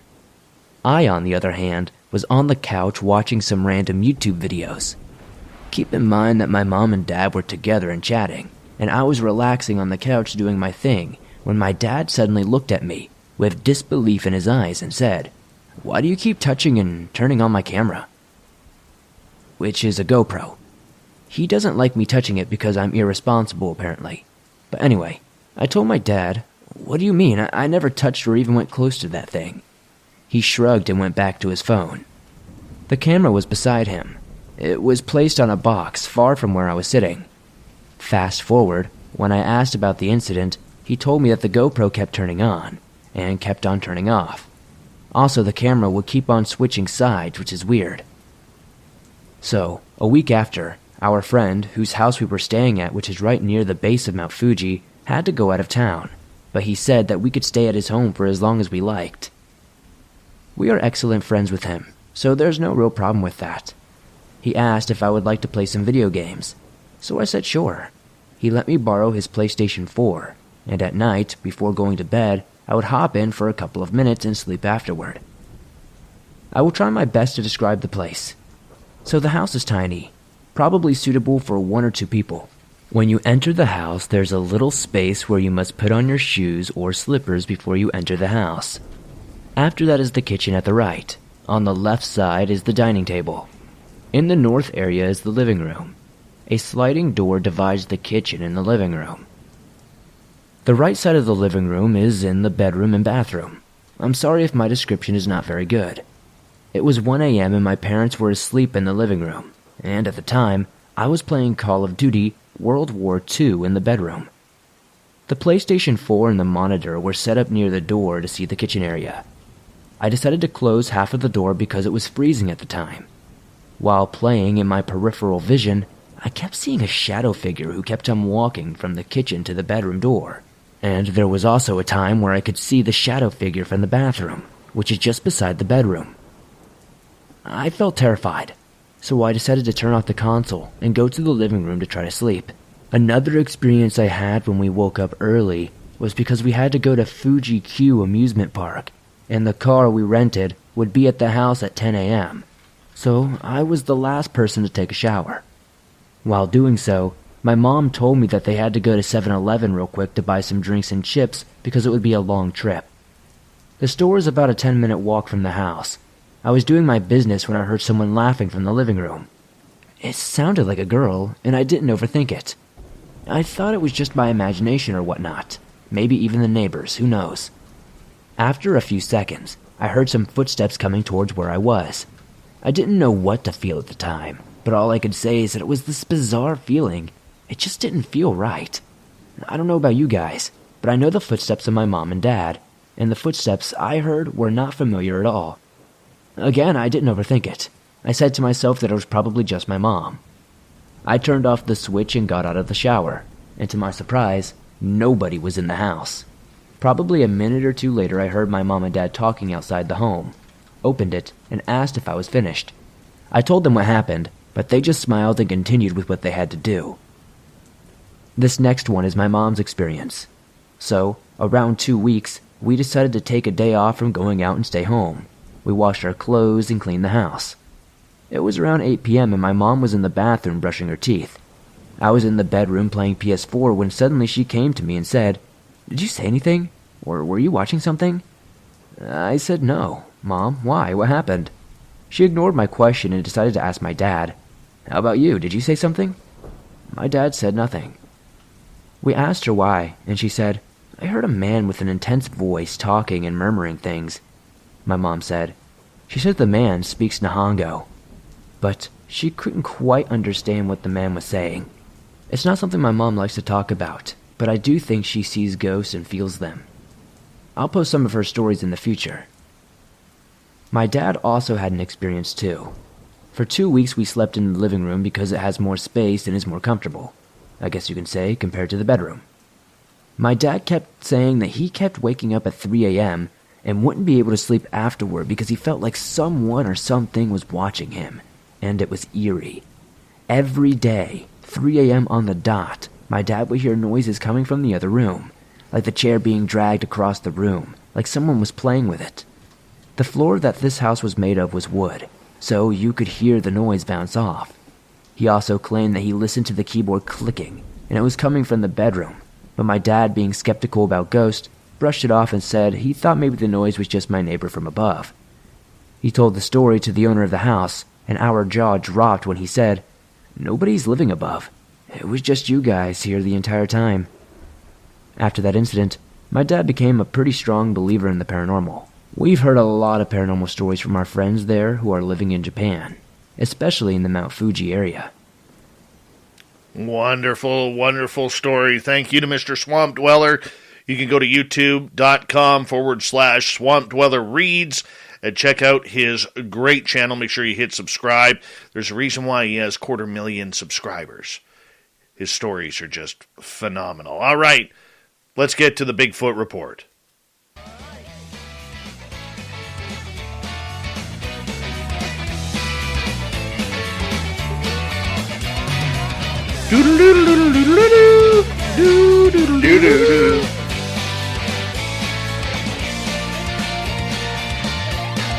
All right, filling in for Super Duke Sullivan from World Bigfoot Radio, we bring in Bigfoot Michigan Rob to talk all things cryptid, strange and weird going on in the world. Super Duke had a family emergency. He could not make it tonight. So Big Rob is here, who will be joining us in Las Vegas for our SOR fan party, April 22nd and 24th.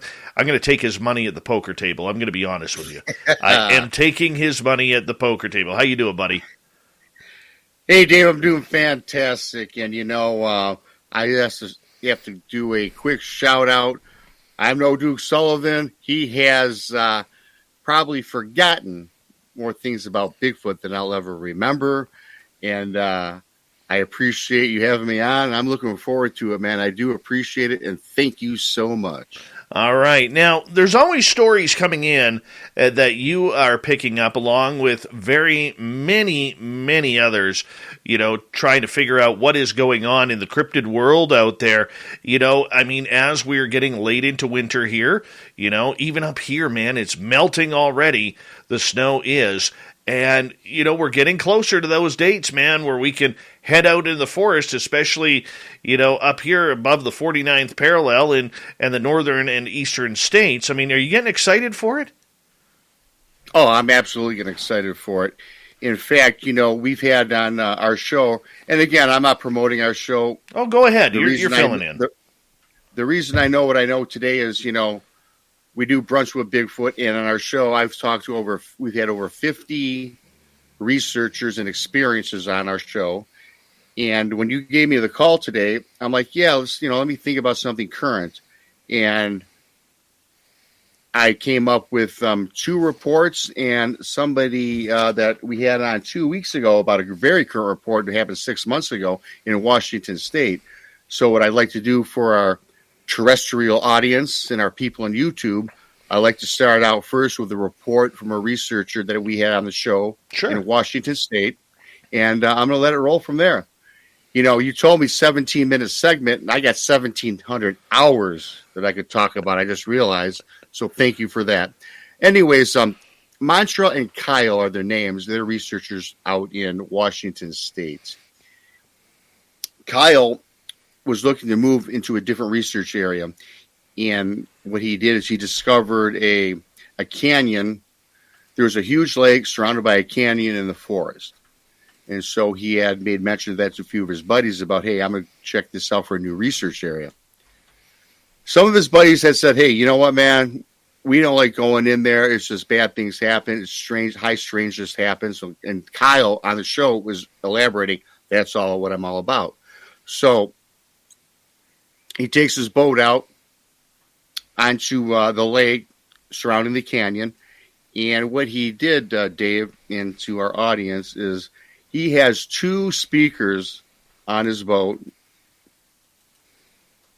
and he has a recording of the Sierra Sounds. Oh my! From Ron Moorhead. So he's about 90 to 100 feet out from shore on the lake, looking into the forest in this deep canyon. He blasts the sounds. No response. So he takes his boat into shore, gets out of the boat, proceeds up to the tree line, up the canyon, looking around, ventures in, found a 17-inch footprint. He's excited. Ventures further in, he found some tree breaks, such. So he's excited. Okay, cool. He does this for a week. He goes out, he does the sounds on the water into the canyon overlooking the tree line. For about a week, nothing. Then, as he explained to me, he was getting a little frazzled, out of sorts. He says, well, it's a bad area. Despite seeing footprints, plays the sounds this last time. He had a return call. No. Now the call, yes, the call, Dave, was a mimic of his Sierra Sounds that he blasted into the forest. Identical to the recording from Ron Moorhead. So, he's excited, takes his boat, goes ashore. Gets out on the beach line, looks into the tree line. There's a person that happens to be on the beach near the shoreline and says, hey, man, I hear some footsteps. I hear something coming down from the canyon. He goes, we better get out of here. Now, this person was just an average Joe, not a researcher, not looking for Bigfoot, just happened to enjoy the beautiful scenery bestowed upon him in this area. So Kyle, he's gung-ho. He says, well, sir, you can do what you need to do, but I'm going after this thing, going toward these footsteps. Then all of a sudden, he hears what sounded like a herd of elk rumbling down this canyon. He stops, gets closer to the tree line. And all of a sudden, a Bigfoot, as he explains, popped out in front of him. Wow. And I'm like, wow, just like you. This is live YouTube podcast radio, right? And I'm like, holy cow, I'm enthralled. Did you see it? What did it look like? He goes, Rob, before I tell you that, it roared and yelled at me. And I got frozen and paralyzed. I could not move. He goes, I thought I was over. My life was done. I'm like, okay, proceed. He goes, yep. I look at it. He goes, I seen a conical shaped head, a flat nose, but that was it. And he thought that his life had been done. The creature, the Bigfoot, the Sasquatch, it returns up the canyon into the woods. He shakes out of it. And I was like, wow, one of the best stories I had ever heard. And, related to, and I'm not going to talk about my encounter, but, when I had an encounter, I was hit with an infrasound or some shock wave where I was paralyzed myself. So when I heard that story, I could relate, and I felt the guy. When the guy told the story, it was something that I truly believe in because they are out there. And it just goes to show you that we're not alone in the forest. So that was that encounter story. And what I would like to do for our audience out here is I've got contacts since I've been doing this for a while with a research group here in the state of Michigan. And I've got a couple reports that I'd like to share, if you don't mind. We got 5.5 minutes. Let's do it. Oh, my Lord. Okay, report number 1. This is December 21st, Christmas time. A report from the Gumshoe guy. I know him. He's been on the show. Person in Hessel, Michigan. It's up north. Something was walking on top of her house. On top. Didn't know what it was. On the roof. On the roof. It was snowing. Her husband gets out next day, sees these tracks up there, takes a picture. They're like 19-foot tracks on top of their house. Hessel, Michigan, up north here in the state of Michigan. And I get this information from a person that sends me reports now since I've been doing this. I get it every week. He sends me a report. So he called out some certain people. I'm not going to make names or make mention of the name. I think you know where I'm getting at, Dave. We got 5 minutes. I can't get into it. I wish we had an hour segment, but talk to that. Just in November of 2022 in Houghton, Michigan. Again, wintertime, snow on a person's porch. There were tracks on their porch. Gentleman follows the tracks to the wood line. Again, 18, 19-foot tracks, bipedal, 5. He had all the pictures. I have pictures of this. He has the toes, 5 toes. You could see the break in the snow. Excuse me, and I'm following up on him. He's going to be on my show in a couple months to tell us about that, what he's gathered from that. And, the interesting thing is, Dave, in 2021, in the state of Michigan, 83 counties, I found this very interesting. In 2021, 83 counties in Michigan have averaged 15 Bigfoot sightings. That's 1,245 a year, Dave.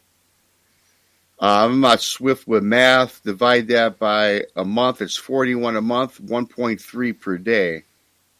That's in the state of Michigan alone. So, Dave, if we're getting 1.3 encounters just in Michigan, that's what's what is going on. That is what is reported. That is what's reported. And you know as well as I do, a majority of people do not report this. So that number could be doubled. But if you just take those raw numbers with 50 contiguous states, 48, the lower 48, that's one big number.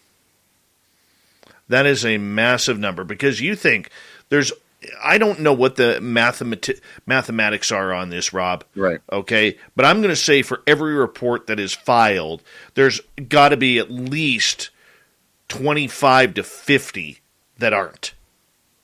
Absolutely. At least. I mean, that is a lot of action. Is it mainly happening in the Upper Peninsula, or is it happening all over the state?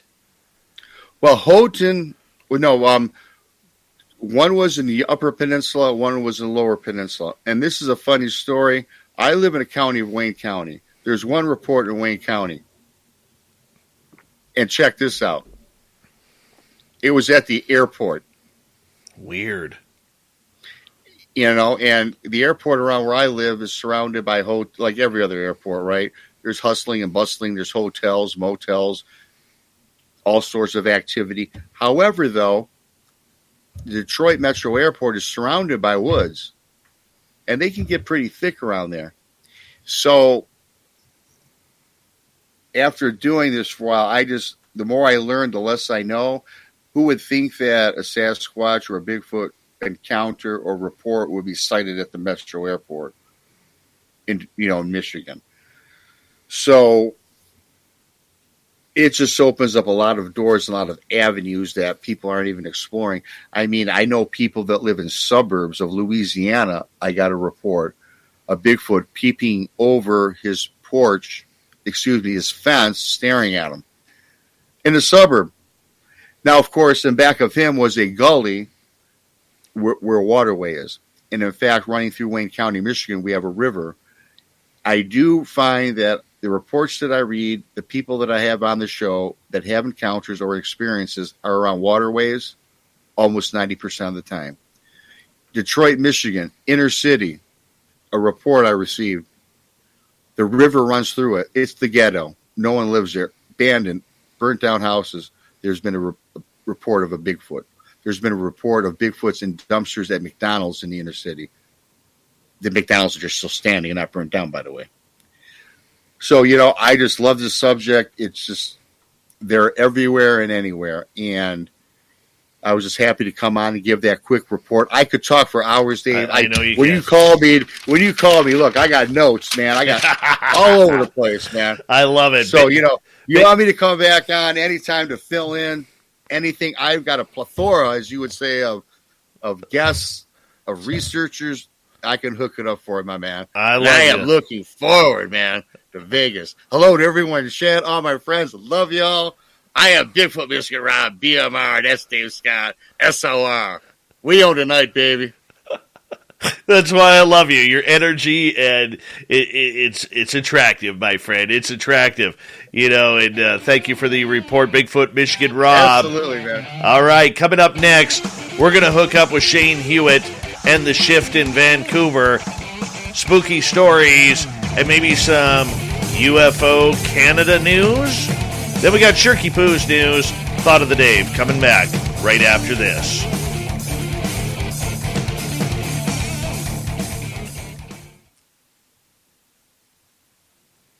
That was awesome. Thanks. That was awesome. Man, when you called me today, I was like half asleep. I'm like, I could tell. Who's calling me? And I go, hello. I go, Dave Scott. I thought, and you said, hey, man, can you blah, blah, blah. I'm like, yeah. I was excited. I was like still trying to get out of the funk. I said, you mean I get to present information on the show and not be a guest? That's awesome. I like that better, man. So thank you very much. I appreciate it. Hope I did the show well for you. You did fantastic. That's a great story. I do have to ask, though. I forgot to ask this. Yeah. The dude who was on the beach just checking it out, what happened to him? I guess Kyle, the guy who was on my show, said, hey, he goes, I'm the guy, okay, the guy on the beach told Kyle, take off. I would stick around. And Kyle goes, I'm sticking around to investigate this. You should take off. And then he went right up the canyon into the woods and didn't see the guy. The guy was gone. And then, of course, he missed out. That'd be cool to have 1 sec, Rob. 2 people. 1 sec. Hey, Vancouver. Hello. Yep. We'll be good to go for 36. All right. We'll talk to you in 5. Awesome. Sorry. Go ahead, Rob. No, so again, that would have been nice to have that guy stuck around because that would have been 2 people seeing a Bigfoot at the same time, which would have been a really cool report to include. But yeah, the guy was gone. My friend, my guest Kyle, hey, he was scared, but now he's still researching there, and I'm waiting back for more information. But that Washington State, I have a lot of guests from there, and they're out there. But they're everywhere, as I said. Those numbers I just gave you are mind-boggling. They really are. Just for my lone state, 1,450 reports. That's awesome. That is awesome. Yeah, so. My friend? Yeah. Got to say goodnight to you. Hey, man, thank you. I'll do it anytime. I enjoyed it. Hello to everybody in chat and listening later on tonight in the archives. We appreciate you, buddy. Love you, man. We'll see you in Vegas. All right, love you. Bye. Peace. Bye. Love me some Bigfoot Michigan Rob. Class dude. Class dude. Really is. Really appreciate him. Wow. This show flew by.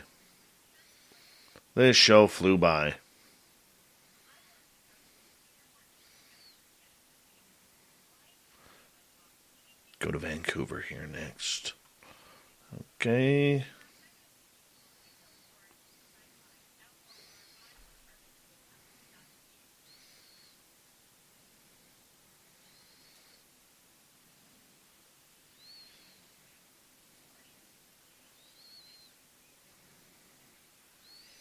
Let me bring this up here.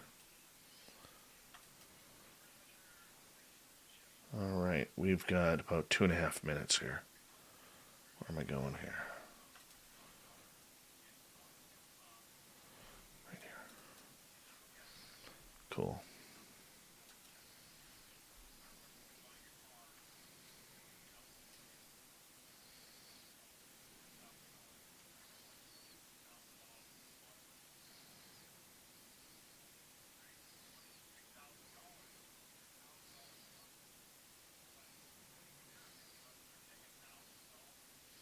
Hello, the Michael Leger. We get her done, man. John Miller, how you doing, man?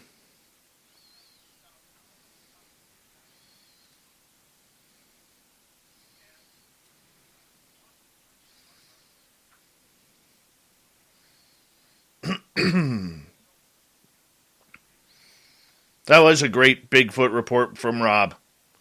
Very good. Him and Super Duke have just added an entire element that I absolutely love. Absolutely love.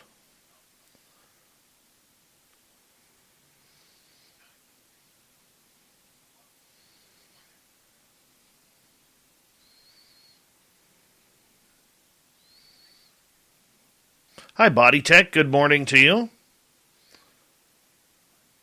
All right, we want to say a big thank you to Lord, Michael ×2, Fabster, Slappy, Third Phase, Apollo, and Thomas for the amazing super chats. We really do appreciate the love on Spaced Out Radio, and I really do appreciate that. We're going to do our final commercial break here. And, of course, a big thank you to all of our listeners out there, especially our regulars, hanging on out, having fun with us tonight. And, of course, all the veterans out there, you always have a safe home here in our chat room on Spaced Out Radio. So sit back, relax. Final 9 seconds. Here we go.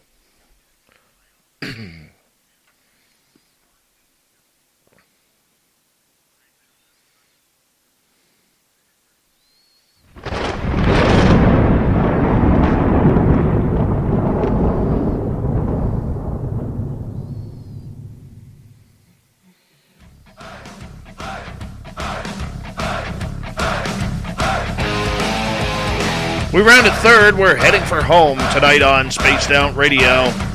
My name is Dave Scott. Thank you for joining us. We really do appreciate it. If you missed most of this show or others, check out our free archives at youtube.com/Spaced Out Radio. Do me the favor, hit that subscribe button. Our website is spacedoutradio.com. We have a plethora of features for you. Rock out to Bumblefoot, read Shirky Poo's Newswire. Check out our swag as well. Follow us on Twitter at Spaced Out Radio, Instagram at Spaced Out Radio Show, and now on TikTok at Spaced Out Radio. We're going to head to Vancouver right now, meet up with the bearded wonder himself, Shane Hewitt, and the Shift right across Canada. Mr. Shane, how you doing? Of the interior of BC, where it's all treed and spooky and Sasquatchy. To join us here at spacedoutradio.com is the place to find them online. Dave Scott, how are you? I am good. How's your beard doing? My beard is gone. It is time. Once my Santa responsibilities are done and the children have all of the gifts around the world, then my beard goes on hiatus for the springtime into the summer, and then it comes back again in the fall. How's yours doing? You know what? I'm growing it out again. Growing it out. We're having a Spaced Out Radio fan party in Las Vegas on April 22nd to 24th. And my fans are like, are you going to have the beard on? So now I'm going to grow the beard. I have to. I have no choice. Well, it does look handsome on you. I got to tell you that much. Appreciate that. So I'm glad to hear this. And I feel like if you're going to be like a spaced out kind of guy, yeah, I feel like there's got to be a little bit of little mystery behind the beard, you know? Absolutely. That's exactly what we need to do. I got some good stuff for you tonight, by the way. I like this. I'm excited for this. We're going into some UFOs and some spooky stuff, I'm told. We are. We are. You know, a lot of times when I'm on with you, we talk about a lot of UFO stuff because that has been really the focus over the last couple of years in the news and everything, and people have wanted to have the updates with that. But I'm going to delay on that for a minute because, you know, I hope you don't mind me giving a shameless plug, but me and my buddy Merle have started a brand new YouTube channel called Canada's Great Unknown. And we have been getting a lot of letters and reports from people who have had spooky encounters right across the country. Now, we just started this channel about 9 days ago, and it is so much fun. And then what we do is we go and we actually type out these reports, and we read them and record them and put them into 3-story segments in order for our listeners all around the world that they can learn that there is spooky things and weird things happening in Canada, man. And some of these reports that we've got are phenomenal. So this is ironic a little bit because I was having a chat here in the background and we were doing our planning for this here, Dave. Right. And they said, well, what do we want? What do we want to talk to Dave about? What do we talk about? I'm like, okay, well, we love the conversation about UFOs and all these things that you talk about in Spaced Out Radio. And I said, you know what I want? I want to know more about paranormal stuff. I want to know more about mysteries. I want to know about stuff like this happening in Canada. So you've read my mind a little bit. Help me understand with what your new focus here is with this project. Do you have a specific example you can get started with to understand what's going on? So what we're doing is we are taking stories, because a lot of the stories we hear, most of them come out of the United States or elsewhere. We hear very few stories in Canada. So we're building this channel up where people, if they've had weird stories or weird encounters with ghosts or UFOs or Bigfoot or fairies or whatever, they can email us their details and their story of what happened to them at canadasgreatunknown@gmail.com. And then what we're going to do is we're building this channel where it is just spooky stories and weird, strange happenings around our country. So let's say, for instance, we have tourists coming over from the UK, and while they are touring over by Niagara Falls, they see some ghosts, and they tell us the story. We're going to read that. As long as it happens in Canada, we're going to continue with it, and we're going to put those stories on tape. So a lot of times what will happen is they will email us and say, hey, this happened to me. We read through it, and then if we have any more details, we'll actually recontact the person either by phone or by email and say, hey, can you explain what happened here? And they'll be like, sure, this would happen. And then we build it back into the story. So we want true accounts. Now, there's a lot of creepypasta type channels out there where the stories are fake, but they're very well written and journalistically fantastic. But ours, we want true stories. We want the stories that are out there that people like you, like me, like your audience and my audience are actually having around the country. It doesn't matter where. And we actually provide the location where these incidents are happening, so people can say, wow, I've been there. I kind of know that area. So it's really cool on how it's coming together. I can give you a couple, Cole's Notes versions of stories if you want. Yeah, well, I want to know some specifics because, I lived in Niagara on the peninsula in St. Catharines. Brennan Kelly was raised there. He grew up there. I mean, that area is such a hot spot for so many stories. Right. That's a gate connection spot. There's so many around the Ottawa Valley, too. Where do you want to go? Well, I want to start off with an interesting dogman encounter in Fort St. John. Now, I got this report a couple of years ago where this gentleman used to go up on the mountain, and he would, after work, working in the mill, and I'm paraphrasing the story here, he would go up on the mountain on the weekend to kind of look at the stars at night and look down into the valley and look at the city and, just to relax. He would bring a couple of beers with him, do some of the hippie lettuce. And this one time, he knows there's bears up there. He knows there's big animals up there. He said, but this one time he was sitting around his fire, had his lawn chair out, had the binoculars out, and he starts hearing this rustling in the trees. So that was his cue to quickly jump up and run back to his vehicle for safety, not wondering, you don't want to encounter a grizzly bear. He turns on his vehicle, he turns his headlights on, and he sees where the bushes are shaking. And as the bushes stop shaking, this creature, standing about 7 to 8 feet tall, walks out on 2 legs that are haunched. It's got a human torso with a dog head. It looks like a werewolf. This guy, half corked, takes off right down the mountain. Has never been back to that spot again. Refuses to go back. Went back to collect his chair. His chair was all shredded. But he has never gone back up there since. And it's stories like that and encounters like that, close encounters, that we love. We got one out of Vancouver, where this one is from a production assistant on one of the television show crews. As everybody knows, Vancouver is Hollywood North, where they were filming at the famous Riverview Hospital. Now, for people who don't know Riverview Hospital, it was one of British Columbia's largest mental institutions until it closed about 30 years ago. They were filming in a back room, and this production assistant had to sit up front to make sure nobody came in and disturbed the film crew while they were filming. And she's sitting at this desk. It has an old phone sitting at the desk. And while she's sitting there, pretty much, checking out her iPhone or whatever on the apps, whatever she's doing, this phone rings. And it rings and it rings and it rings. She realizes this phone is unplugged. So now she thinks the crew has set up some sort of joke. She goes back in there. She's like, hey, did anybody ring that phone? And they're all like, what are you talking about? So about 20 minutes later, the phone rings again. And while it's ringing, she actually runs into the other room where they are filming and stops the filming, saying, who is ringing the phone? And she goes all around to try and find another old phone that's connected to it, but there are no phones there. Nothing. So some ghost was ringing a phone right in front of her that was not connected to any type of phone jack in the wall or in the desk. See, that's fun. Yeah. Those are fun stories.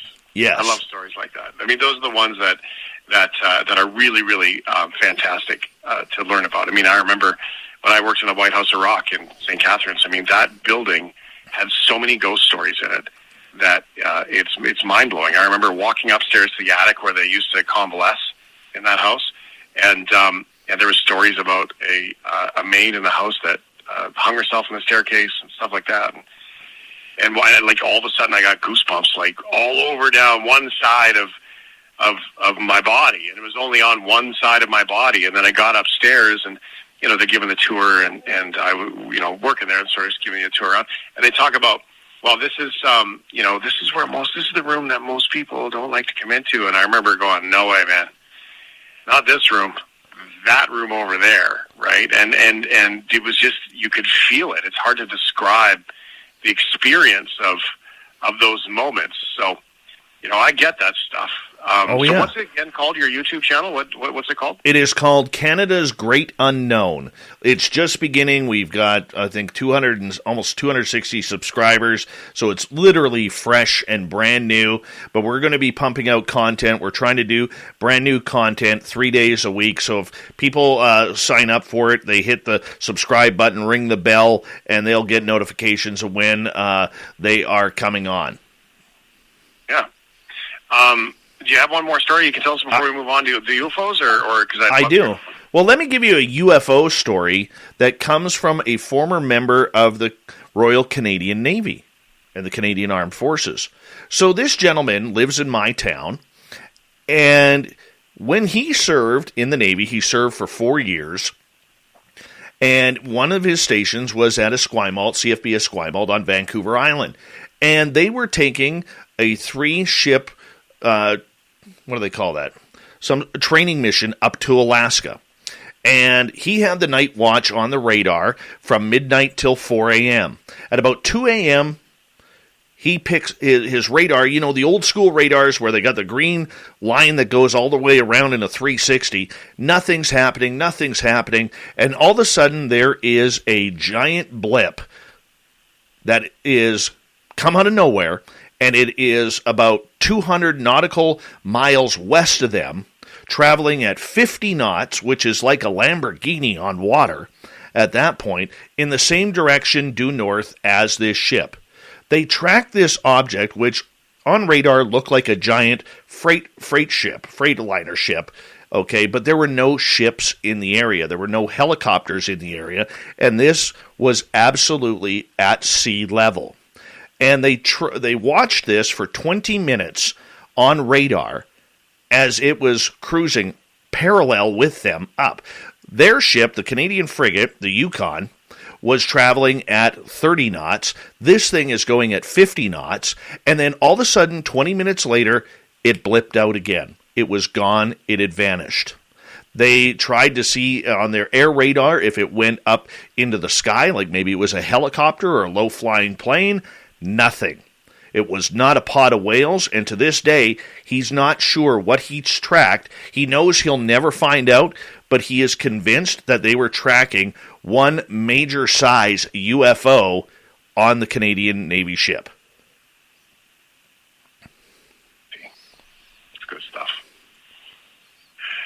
why, we have cameras everywhere, though. It does come up for me, Dave. I really wish we could just catch something out. Like, kids, let's get the evidence. I know. Get the evidence. I know. Let's see the evidence. Like, I want to see it. Like, but I guess it always happens so quick, and probably good that we don't record things because we record everything else in our lives, that's for sure. Okay, so let's talk about the politics around the UFOs here, because there's some more conversation about what's going on with these governments talking, and stories like that one about the ship and the UFOs and all that stuff. Well, I had a very long conversation with a couple of my sources in the United States recently who said there has been a brand new set of meetings in Ottawa with members of Parliament and members of the scientific community, as well as people who have worked in the UFO field for the U.S. government. This meeting recently happened about 2 weeks ago, and they were talking about what is happening with Canada's role in NORAD regarding UFOs. Because the word that my American source gave me is that Canadian officials in Ottawa have no idea what Canada is supposed to do in case UFOs show up. They don't know what the protocol is. Apparently, it is a giant mess. It's not like the U.S. where they have a task force looking after this subject, and they are trying to find out which angle to take. Now, I'm not sure if it was one party or if it was multiple parties that were taking part in this conversation. I do know that members of the Scientific Coalition of UAP Studies, called the SCU, were involved. I also know that a couple of big-name gentlemen who I've been asked not to say their names were involved, but people in the UFO community would recognize their names as being very powerful leaders in this field. And I heard that these meetings are continuing. Now, with everything that's happening in Ottawa right now, I don't know how long it's going to continue, but for some reason, Canadian politicians behind the scenes, behind the record, are warming up to UFO talk, and it's about to get interesting. All right. Well, I look forward to it, Dave.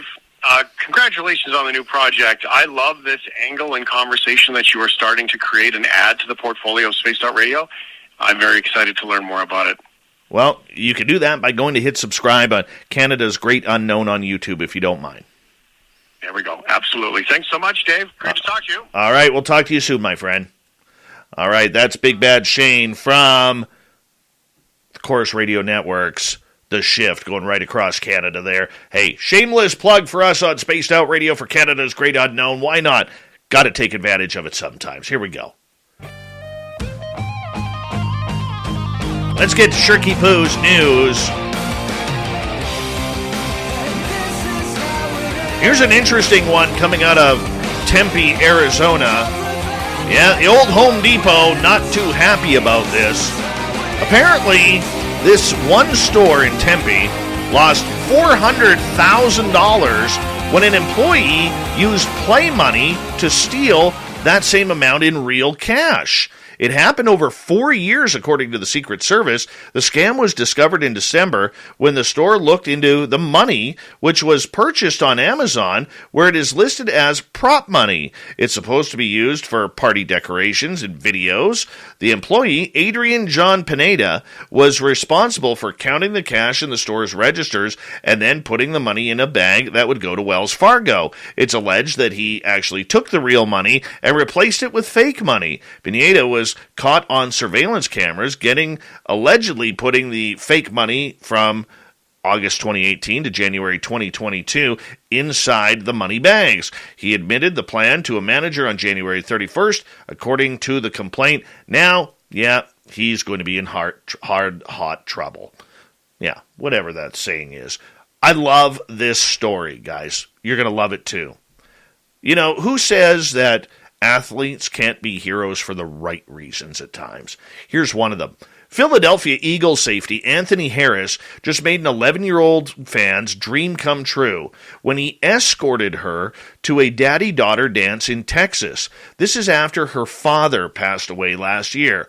Audrey Soap, a huge Harris fan, tragically lost both her dad and grandpa recently, so her mother actually reached out to the safety in hopes of having him step in to escort her to the school event. And, of course, the good news is Audrey's mom, Holly, knew it was a long shot, but after the illegals were eliminated from the playoffs, she thought, well, Harris's schedule may open up, and you never know. Well, dreams do come true, and Mr. Harris made the young lady very, very happy.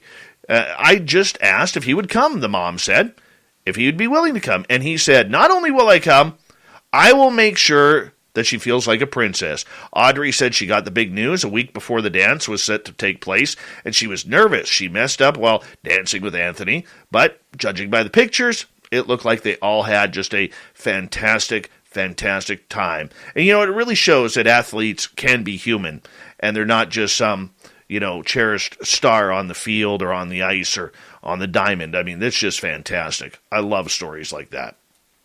I think we got time for one more here. Oh, coming out of the Olympics here, 5 women ski jumpers have been disqualified at the Olympics, not because of drugs, not because of their skis or doing anything illegal. It's because of their jumpsuits. Yeah, anger and confusion overflowed at the mixed team ski jumping final in China after 5 female competitors were disqualified from the event by officials who said their jumpsuits didn't comply with the rules. The shocking outcome sparks tears and left athletes and coaches struggling to describe what they had just experienced. The disqualified jumpers represented 4 of the top ski jumping teams in the world: Japan, Austria, Germany, and Norway.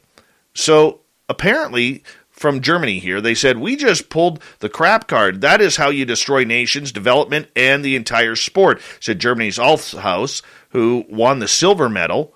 This is a parody, but I'm not laughing, said German sports director Horst Hudel. And the sport of ski jumping has experienced one of its darker days, says Klaus Bred Brathen, a Norwegian national team member. He's a team manager for ski jumping, says, for me, it is a puppet theater. The entire season, the suits have been an issue. I'm unbelievably angry, and I don't understand it. The controversy marred the Olympic debut of the mixed team competition. Instead of celebrating gender equity, a main priority for Olympic organizers, the disqualifications became the main topic of the day. Wow. That is absolutely brutal. And don't be this guy. Okay, well, he can't be this guy anymore. After about 24 hours after Tobias Carr and Timothy Sarver escaped from Tennessee's Sullivan County Jail, the 2 fugitives robbed a convenience store in North Carolina, then led police on a high-speed chase through 5 counties until authorities disabled their car. It crashed, and both escapees were pronounced dead following the crash. A 3rd inmate who escaped is still at large, but it just goes to show that you're not going to have a good day if you escape from jail. Thank you to Shirky Poo for the news, to Shane Hewitt from Chorus and The Shift for allowing us to come on and talk some spooky stories. Thanks to Bigfoot Michigan Rob for filling in for Super Duke of World Bigfoot Radio, Swamp Dweller, and our guests tonight, Darcy Weir and James Goodall. We got Mr. Ron Bumblefoot Thal rocking in the background with Little Brother is Watching. Bumblefoot is the official music of Spaced Out Radio, rocking us in and out of every single show. Get your horns up for the guitar god himself. Special thanks to everybody listening in at home, at work, in your cars, wherever you may be. Thank you to everyone in our chat rooms tonight. YouTube, Twitch, LGAB, Revolution Radio, Spreaker, Facebook, the Space Travelers Club, and on Twitter, hashtag Spaced Out Radio. Remember, this show is copyright by Spaced Out Radio and SOR Media Ventures Limited. Thank you so much for choosing to share your evening with us, because together, my friends, we're watching. We own the night. Mr. Bumblefoot, we need a favor. We need you to take us home.